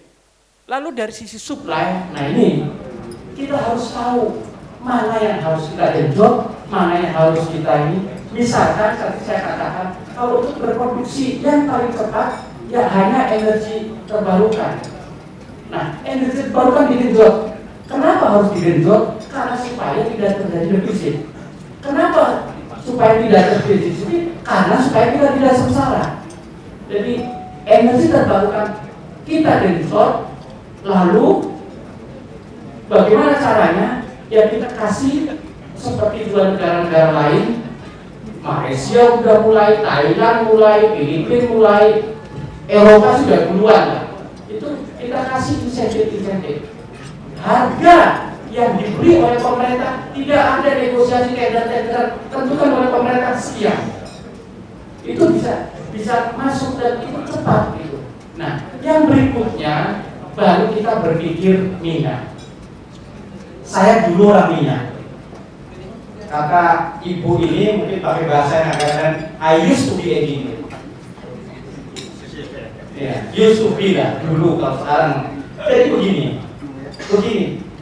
Indonesia itu bukan tidak ada minyak, tapi cadangannya yang kecil. Sekarang ada sesuatu kontradiksi. Cadangan kita menurun, tapi kita diminta produksinya naik. Secara good engineering practice di dalam undang-undang, orang yang begini harus ditangkap. Orang yang begini harus ditangkap. Undang-undang mengatakan bahwa kita harus melakukan mengeksploitasi itu sesuai dengan kaidah teknik yang baik. Kalau kita produksinya kita naikkan, tetapi cadangannya kita menurun, itu di dalam bahasa teknik perminyakan itu melewati MER, maximum efficiency rate. Artinya kalau kita tambah lagi, reservoirnya merusak, akhirnya kita tidak bisa memproduksikan. Nah, kalau kita ada ketentuan semacam ini seperti di Amerika, ini ditangkap perusahaan yang melakukan ini. Malah kita dorong itu, ayo produksikan yang banyak, ayo produksikan yang banyak. Saya jadi yang tadinya saya nggak ngerti jadi bingung. Ini yang salahnya di mana gitu? Mestinya tidak boleh. Kita kalau mau cadangannya dinaikkan. Bagaimana menaikkan cadangan? Eksplorasinya harus ditingkatkan. Bagaimana eksplorasi minyak harus ditingkatkan? Kita harus mengundang yang benar-benar mampu melakukan eksplorasi. Jangan yang diundang itu adalah yang kaki lima yang perusahaan entah berapa. Saat ini secara cash flow daripada perusahaan itu negatif kita. Perusahaan yang besar banyak yang tidak masuk atau alias keluar, yang masuk adalah perusahaan kecil. Perusahaan kecil untuk melakukan eksplorasi itu kita orang minyak tidak relay ke mereka. Terus terang tidak relay ke mereka. Untuk eksplorasi kita relaynya ke perusahaan besar. Ini yang harus dilakukan. Bagaimana supaya dia datang? Ini harus dipikirkan. Bayangkan kita itu ibarat sisiran dari tahun 66 sisirannya kayak kita muteran terus gak berubah-ubah. Kontrak minyak dari mulai tahun 66 itu kontrak production sharing. Sudah saya SD production sharing pakai cost recovery sampai sekarang, padahal kondisinya sudah berubah. Dulu tidak ada yang di laut, sekarang ada. Dulu hanya eksplorasi, sekarang itu sudah fasenya fase produksi, malah sekarang fase yang PUR. Itu kontraknya tidak diubah-ubah. Ini seperti orang sisiran, kalau sisiran kayak bitter terus ya nggak laku. Ini yang, nah itulah yang saya maksud harus ada terobosan. Apa terobosannya? Itu satu contoh. Kalau perpanjangan kontrak di minyak di negara lain boleh tes langsung diberikan ke perusahaan nasional, perusahaan negara nasional. Pertama, kedua tidak ada yang memakai sistem cost recovery. Tunjukkan ke saya kalau ada perpanjangan kontrak pakai sistem cost recovery. Tidak ada. Lalu satu lagi yang kepada para alumni ini yang saya pikir ini adalah golongan yang sangat elit, bahwa selama ini selalu dipegang-pegangkan kontrak production sharing adalah the best. Saya tanya, kalau memang the best, kenapa negara maju tidak ada yang memakai? Apakah negara maju itu bodoh? Kita tanya perusahaan dari negara maju datang ke Indonesia, wah, yang the best adalah production sharing contract. Saya tanya, kenapa negara ini nggak pakai? Kalau memang itu baik, inilah yang harus diekspor, harus digali. Kalau kita terus-terusan begitu aja, ya kita tidak berubah. Ini energi dan hal-hal lain juga perlu dipikirkan. Katakanlah bagaimana kita ini mengatur mengenai pemakaian energi. Singapura kebutuhan energinya turun 30%. Bukan karena jumlah lampunya diturunkan, tetapi dia itu memakai computerized bahwa kalau lampu itu jaraknya sekian meter dari orang itu modelnya harus begini. Kalau di mall harus begini, Singapura sudah mulai, Tokyo sudah mulai, Indonesia insya Allah akan mulai. Subsidi di mallnya itu yang energi itu harus selalu dipikirkan, tetapi terobosan itu jangan sampai salah. mau nerobos kita harus ngerti dulu. Jangan nerobos itu baru ngerti, ketangkep kita. Dan harus fokus. Ini saya lihat tidak begitu fokus. Bolak-balik BBM didiskusikan kiri kanan. Pak Andi udah capek. Saya lebih dari capek Pak melihatnya. Harus fokus. Kalau ke situ ya ke situ. Jangan, karena energi itu jangan macam-macam. Energi adalah kebutuhan pokok, kebutuhan dasar, kebutuhan utama. Nah, sampai-sampai suatu negara itu rela untuk mengagresi negara lain demi energi. Saya kira mengenai angka-angka saya tidak berani nyebut karena ada yang dari energi mega persada, ada yang urusan mereka lah nyebut angka-angka. Saya kira saya cukup sekian aja, mungkin kalau masih ada waktu nanti bisa ditambahkan lagi. Terima kasih. Terima kasih Pak Ketua. Jadi kita sebenarnya punya 3 sesi. Sesi pertama kita fact finding. Sesi pertama kita adalah fact finding, kemudian implication dan mitigation. Tapi karena beberapa pembicara sudah langsung masuk ke mitigasinya, fact finding langsung ke mitigasi, jadi kita bisa berjalan seperti itu. Cukup menarik. Apakah PSC kontrak menjadi yang terbaik yang harus, atau bisa kita tunjuk ulang. Kemudian engineering best practices yang mana yang dilakukan di negara ini sehingga Pak Kandar Bani bisa dituntut itu sebenarnya. Kita coba kembali kepada Pak Bambang Brojonegoro untuk memberikan sharing knowledge-nya kepada kita. Silakan Pak Bambang. Jadi kalau saya ingin mulai dari yang hilir ya, dari kembali lagi disiplin ilmu saya di ekonomi. Di ekonomi itu kita percaya harga akan menjelaskan segalanya, dan harga akan mempengaruhi perilaku manusia, termasuk dalam melakukan transaksi. Jadi salah satu cara kita untuk mulai keluar dari ya apalah namanya kemelut atau masalah krisis energi ini adalah marilah kita lihat harga yang berlaku saat ini, paling tidak harga yang berlaku di pasaran. Kembali lagi, harga BBM bersubsidi atau harga BBM kita yang bersubsidi itu adalah mungkin salah satu yang termurah di dunia. Ya. Yang saya tahu, saya kebetulan pernah kerja, tadi tidak disebut, pernah kerja hampir 2 tahun di Arab Saudi, di Islamic Development Bank. Nah, kalau di situ memang mungkin harga bensinnya termurah sedunia. Tapi jangan lupa, Arab Saudi itu punya cadangan minyak berapa? Masih di atas ratusan, 100 miliar barel. Ya.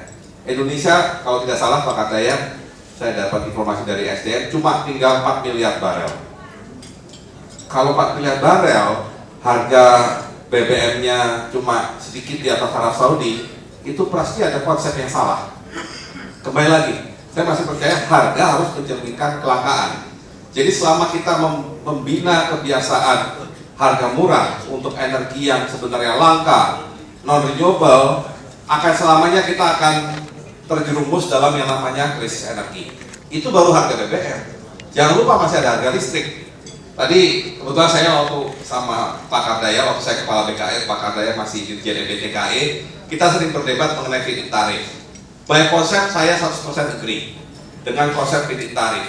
The only problem di Indonesia, kalau kita terapkan feed-in tarif pada apapun lah sumber pembangkit listrik yang yang renewable, maka harga itu tidak bisa dipass-through ke customer. Harganya harus dipass-through kemana? Ke BBM. Ya. Nah, jadi kita bukannya tidak 100% mendukung feed-in tarif, tapi kebijakan feed-in tarif itu harus dilengkapi dengan kebijakan bahwa tidak boleh lagi ada tarif listrik yang ditentukan pemerintah dengan subsidi. Informasi buat Bapak Ibu sekalian, subsidi listrik kita sudah 100 triliun, ya, mendekati 100 triliun. Artinya itu sudah tidak sehat. Bahkan saya khawatir kalau kita melakukan terobosan di bidang BBM, kita bisa turunkan harga BBM, tapi kita kelupaan listrik, salah-salah nanti subsidi listrik mengalahkan subsidi BBM, alias masalah subsidi energi tidak pernah selesai. Jadi saya kembali kepada prinsip, baik di listrik maupun di BBM, tidak boleh lagi ada tarif yang disubsidi. tarif harus menggambarkan keekonomian. Kalau subsidi tetap harus ada, tapi bagaimana caranya? Saya setuju yang disampaikan oleh Pak Andi Someng. Subsidi harus kepada yang menerima. Ya.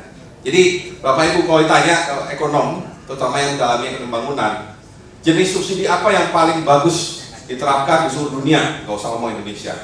Jawabannya akan single, cuma satu, cash transfer. Jadi yang namanya bantuan langsung tunai atau BLSM yang pernah diomongin, meskipun itu kandungan politiknya berat, karena itu ada terkait dengan partai berkuasa dan segala macam. Tapi by konsep, itulah subsidi yang terbaik. Ya. Karena yang diberikan benar-benar orang yang membutuhkan. Tadi kan kuncinya adalah berikanlah subsidi kepada yang membutuhkan, bukan ke yang tidak membutuhkan. Jadi cara terbaik adalah cash transfer. Nah, tinggal kita atur cash transfernya. Memberikan cash transfer 300.000 semua orang sama juga kurang pas. Ya, harus kepada yang paling miskin, dapatnya berapa, dilihat dari kebutuhan keluarga dan segala macam. Jadi ya kuncinya kembali nanti masalah single identity number, social security number dan seterusnya. Tapi itu masih jauh lah. Tapi kuncinya adalah kalau mau subsidi berikanlah kepada yang menerima, bukan kepada barang. Selama kita mengenakan subsidi kepada barang, apalagi barang itu adalah energi, apalagi kalau energinya adalah non renewable, maka mungkin krisisnya bukan lagi Pak Kardaya bilang di depan mata, mungkin sudah di belakang kepala kita. Krisis itu sudah terjadi, ya, menurut saya. Karena yang terjadi sekarang apa? Kita mengimpor, ya. Kita survive dengan mengimpor. Dan terus terang memang mengatasi masalah subsidi energi ini pasti banyak pihak yang terkena.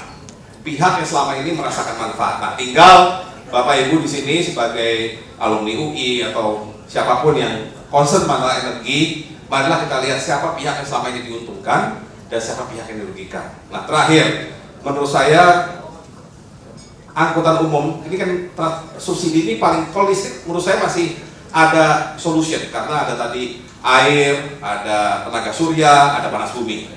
Yang sulit adalah yang transportasi, energi untuk transportasi. Nah, yang bisa kita lakukan adalah mengurangi penggunaan energi transportasi terutama yang dari BBM, ya, dari minyak. Nah, saya ingin memberikan contoh yang baru saya sadar. Kemarin itu kan Gubernur DKI Jokowi baru saja groundbreaking MRT, ya. Nah, ini informasi aja. Saya tahun 97 lulus tadi dari University of Illinois, buat disertasi judulnya apa? Impact dari pembangunan MRT kepada perekonomian Jakarta. Tahun 97 saya sudah dapat plan lengkap bagaimana membangun MRT, rencananya seberapa besar, investasinya seperti apa, rutenya seperti apa. Tahun 97 saya lulus, tapi groundbreakingnya 97 ke 2013, 16 tahun sesudah itu. Itu pun baru groundbreaking, belum berikan. Nah, kenapa terlambat? Banyak macam alasan, tapi saya yakin ada yang pihak yang tidak nyaman kalau MRT ini jadi, karena memang harus MRT yang bisa menyelesaikan masalah transportasi di Jakarta. Busway itu hanya parsial, yang lain-lain apalagi monorail itu hanya parsial, tapi yang benar-benar komprehensif harus seperti Tokyo, harus seperti New York, yaitu MRT. Tapi kenyataannya MRT baru dibangun 16 tahun setelah saya menulis disertasi yang isinya adalah justru sudah ngomong dampak ekonomi bangunan MRT terhadap Jakarta. Jadi ini contoh ada sesuatu yang mengganggu dan menurut saya di luar masalah harga, masalah kedua adalah political will. Mau nggak kita memang berkorban besar-besaran untuk membuat negara kita terlepas dari krisis energi? Terima kasih. Selanjutnya, mungkin kita berikan kesempatan kepada stakeholder kita untuk yang punya concern atau pertanyaan bisa langsung. Nah, saya media. Saya mau bertanya untuk masalah, kalau bisa sih dua ya. Yang pertama saya bertanya itu masalah subsidi BBM. Itu kenapa nggak dipikirkan subsidi BBM itu dibatasi ke jumlah anggota keluarga. Jadi misalnya itu satu keluarga itu maksimum 4. Lebih dari itu subsidi energi itu tidak ada lagi. Karena ini juga akan berpengaruh juga ke tangan segalanya. Jadi kita lihat itu orang miskin itu anaknya kan terbanyak. Itu masalah. Yang kedua, untuk masalah itu penggunaan BBM. Jadi saya lihat sekarang ini kita kan krisis ini seperti gas. Kalau di Sumatera itu banyak industri itu sama sekali nggak ada gas. Dan itu sudah lebih dari 3 tahun. terlalu terus. Begitu juga kalau kita lihat misalnya di Jawa Barat dan Jawa Timur, bukan hal yang gampang kalau orang untuk mendapatkan energi. Nah, yang saya pertanyakan ini, apa nggak bisa dibuat regulasi? Ketika orang menanamkan modal di sini, itu dicek apakah dari segi pajak yang akan diberikan dengan dia itu optimal. Tenaga kerja yang dibutuhkan itu banyak. Jadi jangan seperti sekarang kita lihat kalau Balaraja itu banyak perusahaan Cina itu bikin baja, polusi luar biasa, tenaga kerja sedikit, dan saya kira juga pajaknya juga mungkin sedikit sekali. Jadi masalah energi kita ini kalau misalnya kita terputar itu di hanya resources, ya mungkin kita diketawain orang. Karena kalau kita lihat negara lain, misalnya India, Thailand, dia juga impor, tapi dia survive.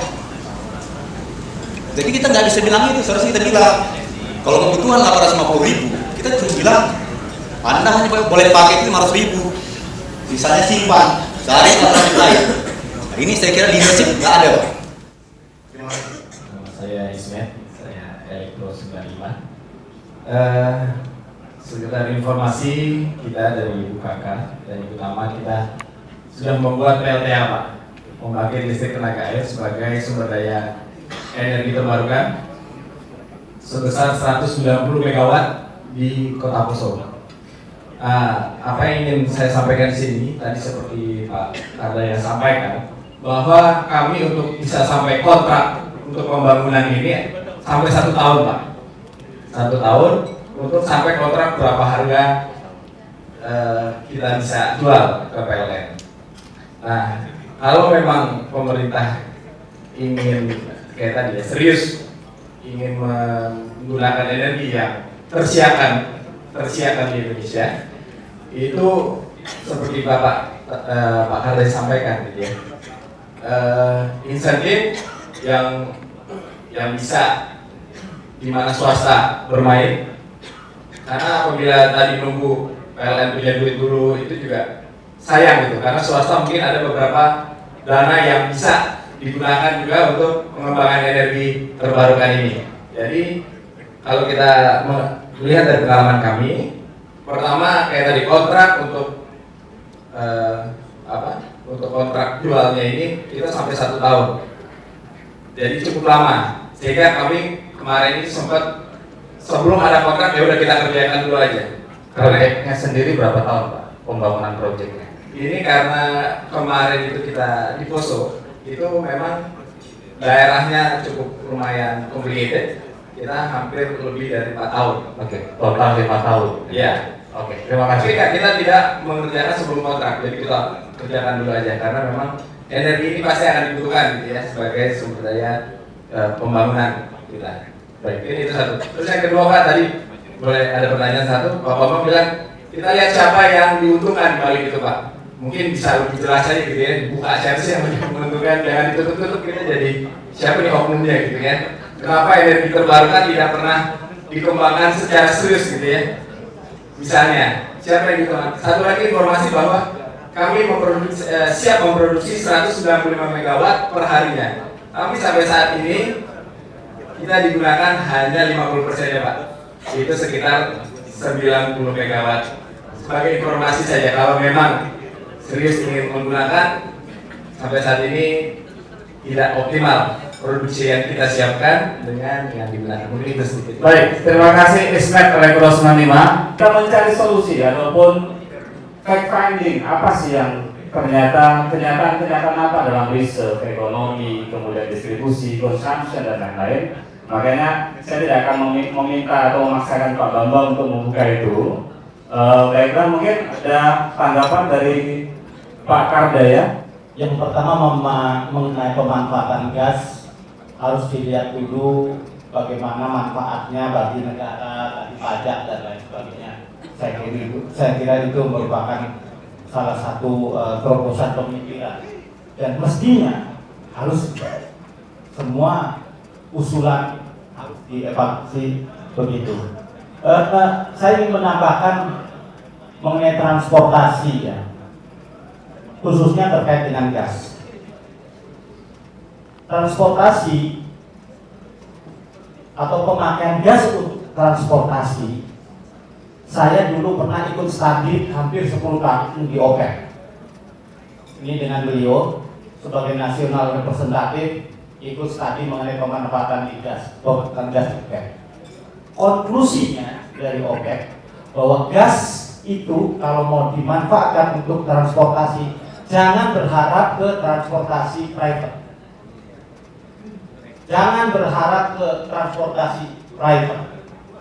Sebetulnya gas itu paling baik kalau kita punya gas dipakai untuk industri dan listrik. Listrik dan industri. Kalau untuk transportasi, hanya pada transportasi yang jalurnya sudah tertentu. Dalam hal ini bus dan lain sebagainya. Mungkin ada contoh-contoh katanya di sana bisa berkembang, tetapi secara umum itu tidak. Jadi kalau mau katakanlah kita concern untuk pemanfaatan gas bagi transportasi, kita fokus saja untuk yang transportasi publik. Transportasi publik ini pemakaian gas itu kalau nggak salah dimulai sejak tahun 96 sampai sekarang ya tidak maju-maju, mundurnya ada gitu, majunya kurang, mundurnya ada.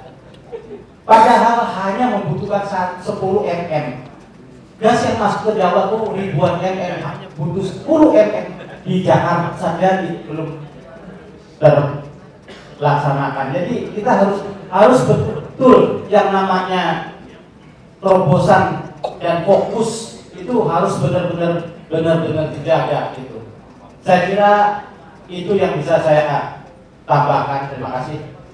Bagaimana sih sebenarnya kepastian investasi menurut pandangan Mas Udin sebagai pelaku bisnis? Pembebasan tanah, terlalu panjangnya perizinan, belum lagi permintaan yang banyak dari pemerintah daerah dan lain sebagainya. Kira-kira apa nih Mas Udin boleh untuk memitigasi supaya kondisi yang krisis ini, yang darurat ini bisa kita atasi bersama? Oke. Terima kasih. Jadi kalau dari sisi pelaku bisnis, kita lihat bahwa terobosan pemerintah yang apa yang disampaikan Pak Kandar, kita perlu lakukan terutama yang bisa memotong waktunya. Kalau kita lihat pengembangan dari yang saya sampaikan dari sampai monetization itu cukup panjang. Sebetulnya sebagai itu diakibatkan juga oleh birokrasi disebabkan juga oleh tendensi yang makin lama kita sebagai pelaku sebagai kontraktor berasa dimakin manage bahwa ada satu institusi yang memanage kita langkah demi langkah. Bayangkan bahwa dari mulai ada administratif itu kita harus melewati apa yang namanya plan of development, kita harus melalui HRD, kita harus melalui PND, kita harus melakukan menuju kaitan jadi kasus nomor 1. Banyak sekali aturan yang kita harus lakukan. Pada waktu kita ke sisi komersil, banyak kita juga harus kembali kepada regulator. Jadi waktu yang kita butuhkan untuk melakukan monetization dari resource itu dari awal sampai kita bisa masuk ke cash flow-nya itu panjang. Jadi bagaimana kita bisa memendekkan waktu itu? Mungkin ini sebenarnya kita batas waktu masing-masing itu untuk setiap proses kita memiliki proses itu dibutuhkan karena adanya sistem proses kami sehingga perlu ada kontrol dari regulator. Tapi batasi loh, tolong dibatasi waktu bahwa ini harus selesai kalau POD harus selesai BPN, semua langkah-langkahnya itu bisa dilakukan. Nah, ini dari sisi day-to-day operation. Kalau kita lihat dari sisi yang lebih besar, lebih makro, kita juga membutuhkan kepastian dan extension. Kita butuh misalnya extension GSC, apakah IAC kita mau di extension untuk KSO, keputusannya lama sekali. Nah, ini bukan dasar liga, ini ada liga. ya di SDM. Tetapi apa yang kita akan lakukan kalau kita tidak mendapatkan kepastian, maka 4 tahun, setidak-tidaknya 4 tahun sebelum habisnya extension, kita pasti mengurangi kegiatan dengan sendirinya, produksinya tidak produksinya dan atau itu ketidakpastian ini yang mungkin jadi yang kita decision making kita mohon dipercepat. Nah, tadi apa yang disampaikan oleh Muhammad itu juga kritik mengenai bahwa yang kita hadapi selain itu adalah kalau tahun-tahun terakhir ini kita bisa transaksi karena kita juga hadapi bahwa virus itu kadang-kadang bisa juga memperlambat base kita dalam development, dalam tidak kasih izin. Kalau perusahaannya mereka misalnya tidak dapat pasokan produk kita, maka banyak hal yang bisa dilakukan oleh pemerintah. Mungkin ini menjadi presiden selain yang sebelumnya disampaikan mengenai konflik yang mempengaruhi overall ekonomi daripada pengembangan aset, tetapi once kita begitu kita memutuskan untuk pengembangan aset, itulah kita lakukan dalam waktu sesudah karena kalau kita ikutkan ini aja, kita mengatakan kalau kita membutuhkan dari titik discovery sampai monetization ke 7 tahun, maka bayangkan betapa kecil ini karena begitu jauh indikasinya info dari cash flow-nya itu begitu jauh dari pada awal dari pada waktu investasi. Kalau kita bisa kecilkan dari digital investing dengan 3 tahun, maka keekonomian dari investasi juga akan karena terkait dengan pencemaran lingkungan, berapa manpower yang bisa digunakan. Tapi selain bukan itu hanya sekedar menjawab itu, saya coba mengalihkan fokus poin kita ke Pak Andi Nur Saman dulu untuk melihat dari sisi distribusi dan mungkin juga kalau mau menyinggung tentang subsidi untuk keluarga atau perjumlah kendaraan, silakan saja Pak Andi. Welcome, waktu untuk Andi saya. Artinya ada 25 juta orang miskin. Orang miskin, miskin ya, bukan dengan miskin atau rentan untuk miskin. Artinya kalau kita punya subsidi sebesar yang kita harus berikan kepada BBM sebesar 250 triliun dibagi 25 juta penduduk, ya, semiliar. Selama 1 tahun itu setiap bulan itu bisa di atas semiliar UMR. Jadi artinya kita cabut aja subsidi 25 juta orang miskin, kita kasih ke duit guys. Hidup. Jadi nggak ada yang miskin di Indonesia. Ya, kalau kita bicara batas seperti kalau 10%, Pak Prof Bambang kalau memang 20% kayak di Indonesia ini sih berarti 25 juta kan? Ya. Kalau 250 triliun dibagi 25 juta dalam 1 tahun, UMR kebayar. UMR kebayar. Jadi nggak ada lagi orang miskin. Nah, yang jadi pertanyaan masalah subsidi dan subsidi sebenarnya atau masalah kita ini net importer atau tidak sebenarnya nggak ada masalah. Di Swiss di beberapa negara Eropa itu 100% semua impor. Tapi bagaimana mengelolanya? Nah, skema bisnis pengelolaan BBM-nya itu yang harus yang penting. Bagaimana bisa? Nah, itu terdiri bagaimana demand itu kita kelola dengan baik, kemudian subsidi kita berikan dengan benar. Dan juga yang paling sering saya sampaikan juga ke Prof Bambang, kita bagaimana kita membentuk pasar.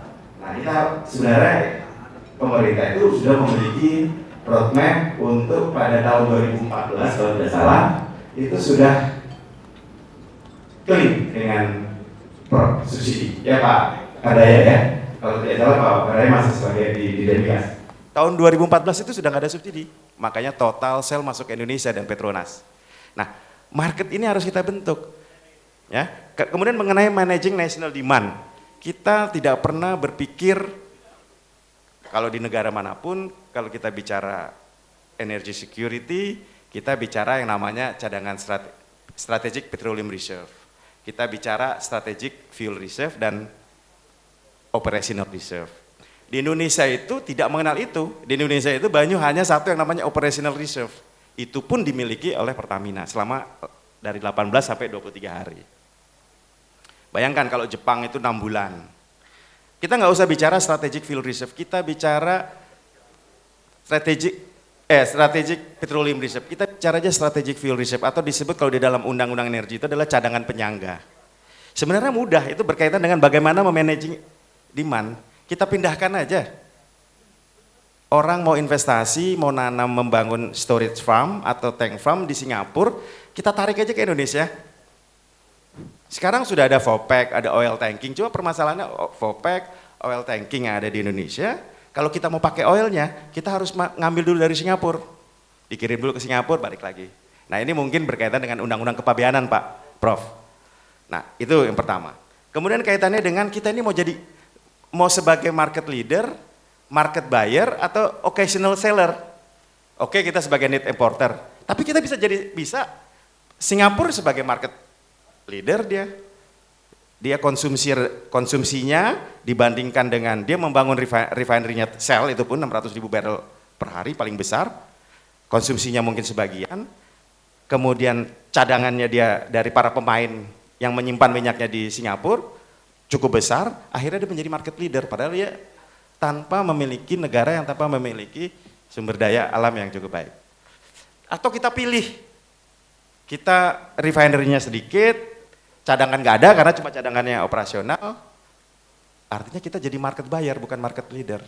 Nah kita sekarang ini kondisi Indonesia adalah sebagai market buyer. Atau sebagai occasional seller, bisa saja kita bangun, katanya kalau kita mau bangun 2 refinery, sebesar 300.000 barrel per day dua, tapi itu pun hanya menjadi occasional seller. Satu-satunya jalan ke depan mitigasinya kita harus menjadi market leader, tetapi apa? Kita bangun storage farm yang besar. Kita pindahkan pedagang-pedagang minyak ke dalam negeri. Dengan catatan kita harus memiliki Indonesian BBM Index. Kenapa kita selalu pakai mid oil path of Singapore? Kenapa enggak mid oil path of Jakarta atau Indonesia? Iya kan? Kita sudah ada komoditas berjangka, tapi kita nggak berani coba solar, ya, heating dan sebagainya. Nah itu, jadi kalau kita membangun itu, artinya kita mau jadi negara importir pun nggak masalah.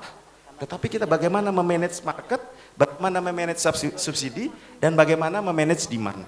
Nah demand itu tentu dari cadangan penyangga katakanlah, cadangan penyangga kita tetapkan oleh Badan Pengatur, ditetapkan setiap perusahaan minyak dalam artian di industri hilir bisa menyimpan dengan cadangan minimum stok, dead stoknya 10%. Kayak di Jepang misalnya. Kan artinya terakumulasi dengan banyak. Jadi kasihan juga Pertamina. Pertamina itu dari hasil kajian itu hanya 14 hari. Dia 14 hari untuk cadangan operasional, tapi dia kan harus menanggung sampai 18 sampai 23 hari. Artinya berapa tuh? Itu kan uang mati yang seharusnya bisa dipakai oleh Pertamina untuk mengembangkan infrastruktur dan bisnisnya di tempat-tempat yang lainnya, seperti itu.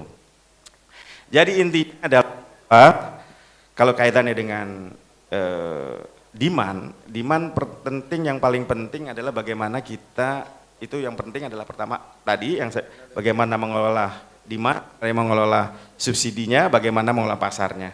Ya, tapi yang paling penting lagi adalah berkaitan dengan harga. Harga itu kalau memang kami sudah berbicara juga dengan Prof. Bambang, kenapa kita nggak subsidinya kita kurangi saja atau kita pack sebesar 2.000 perak gitu. Tapi juga jumlahnya volumenya kecil, Rp2 itu kenapa Rp2.000? Karena para smuggler kalau 2.000 itu udah nggak ada untungnya. Kalau sekarang berapa? 6.500 ke 10.500 berapa tuh? 4.000, ditangkap 1.000, bayar 1.000, tinggal 3.000. Ditangkap lagi di tengah jalan, bayar lagi 1.000, tinggal 2.000, masih untung tuh untuk para smuggler. Saya kira itu, terima kasih. Terima kasih Pandi. Saya pikir cukup menarik, dan karena kita result ataupun solution oriented, saya pikir sudah beberapa solution. Tolong teman-teman Notulen bisa mencatat bagaimana, karena semua adalah digerakkan dari sektor ekonomi.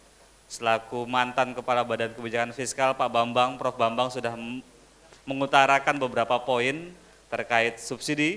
Pak Pak Andi juga menyinggung menambahkan terkait manage market dan demand.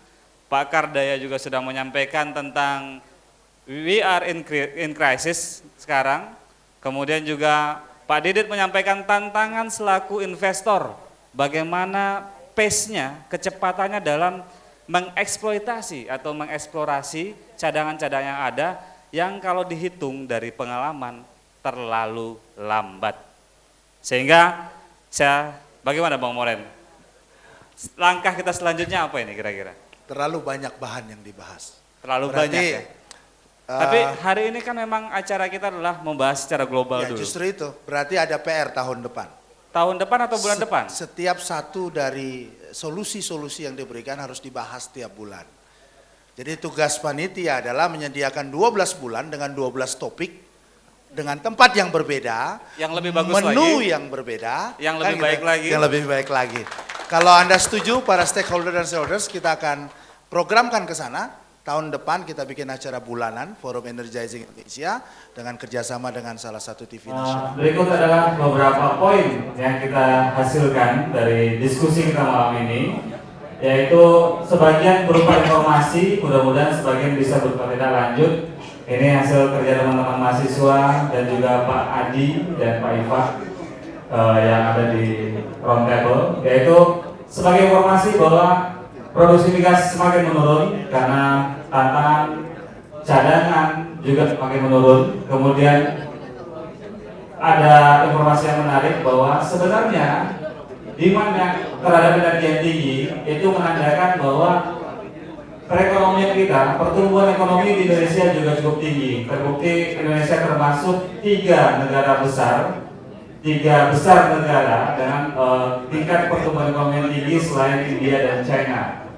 Kemudian dari Pak Kardaya menyampaikan informasi bahwa antisipasi terhadap penurunan produksi migas terutama mungkin dan energi lainnya terlambat, tetapi kita bisa mulai besok subuh. Untuk pertama yaitu melakukan pengiritan terhadap kebutuhan atau konsumsi. Kemudian ini masih informasi prediksi 2019 Indonesia akan defisit energi. Beberapa mitigasi yang disampaikan mungkin next slide ya. Next slide adalah proposal mitigasi krisis energi. Pertama, perlu adanya kesadaran mengenai kesadaran setiap bangsa, setiap masyarakat di Indonesia mengenai bahwa saat ini kita sudah masuk atau sudah lama masuk dalam kondisi krisis energi. Kemudian untuk melakukan mitigasinya dapat melakukan pendekatan dari supply dan demand. Dari Pak Andi tadi menyampaikan bahwa perlu pengelolaan atau manajemen terhadap demand yang ditimpali lagi oleh Pak Kardaya, lakukan pengiritan terhadap penggunaan fosil energi. Kemudian juga perlu dari sisi pengelolaan market dan juga pengelolaan subsidi. Jadi usulan yang sangat menarik dari Pak Andi, tadi saya catat di sini adalah Indonesia bisa memutuskan untuk membangun sebuah storage penampung yang besar untuk BBM, sehingga kita tidak selalu menjadi market buyer, begitu Pak Andi, tapi juga bisa melakukan pencadangan, karena yang kita tahu hari ini kos yang dikeluarkan untuk menjaga ketahanan BBM 18 sampai 23 hari itu cukup besar karena kemampuan aslinya hanya 14 hari. Kemudian dari sisi supply kita harus bisa melakukan identifikasi energi alternatif atau yang dibilang Pak Kardaya tadi. Saat ini harus digenjot penggunaan atau pemproduksian renewable energy dan harus didukung kebijakan yang konsisten, fokus terhadap terobosan untuk menggenjot produksi dari renewable energy. Saya rasa itu bagian penghujung dari acara kita malam hari ini. Kami percaya sebagai edisi pertama tentu banyak sekali hal-hal yang mesti kita tingkatkan, tapi kita percaya kehadiran Anda semua di sini merupakan satu hal yang luar biasa bagi forum pertama dilaksanakan oleh alumni Departemen Teknik Gas Kimia Fakultas Teknik Universitas Indonesia. Untuk itu saya mohon aplaus dari semua kita yang hadir di sini dan terima kasih kepada shareholders kita, kepada stakeholder, Pak Adi dan tim ya, GDP kita juga sudah menyentuh angka di mana pada saat Jepang, Korea, Amerika lepas landas menjadi negara maju. Saatnya sekarang kita tidak bisa kembali ke masa lalu. Kita mulai sekarang, kita mulai dari diri kita sendiri. Contribute for nation. Thanks for Energizing Indonesia. Terima kasih semuanya. Kita akan mengadakan foto bersama di depan.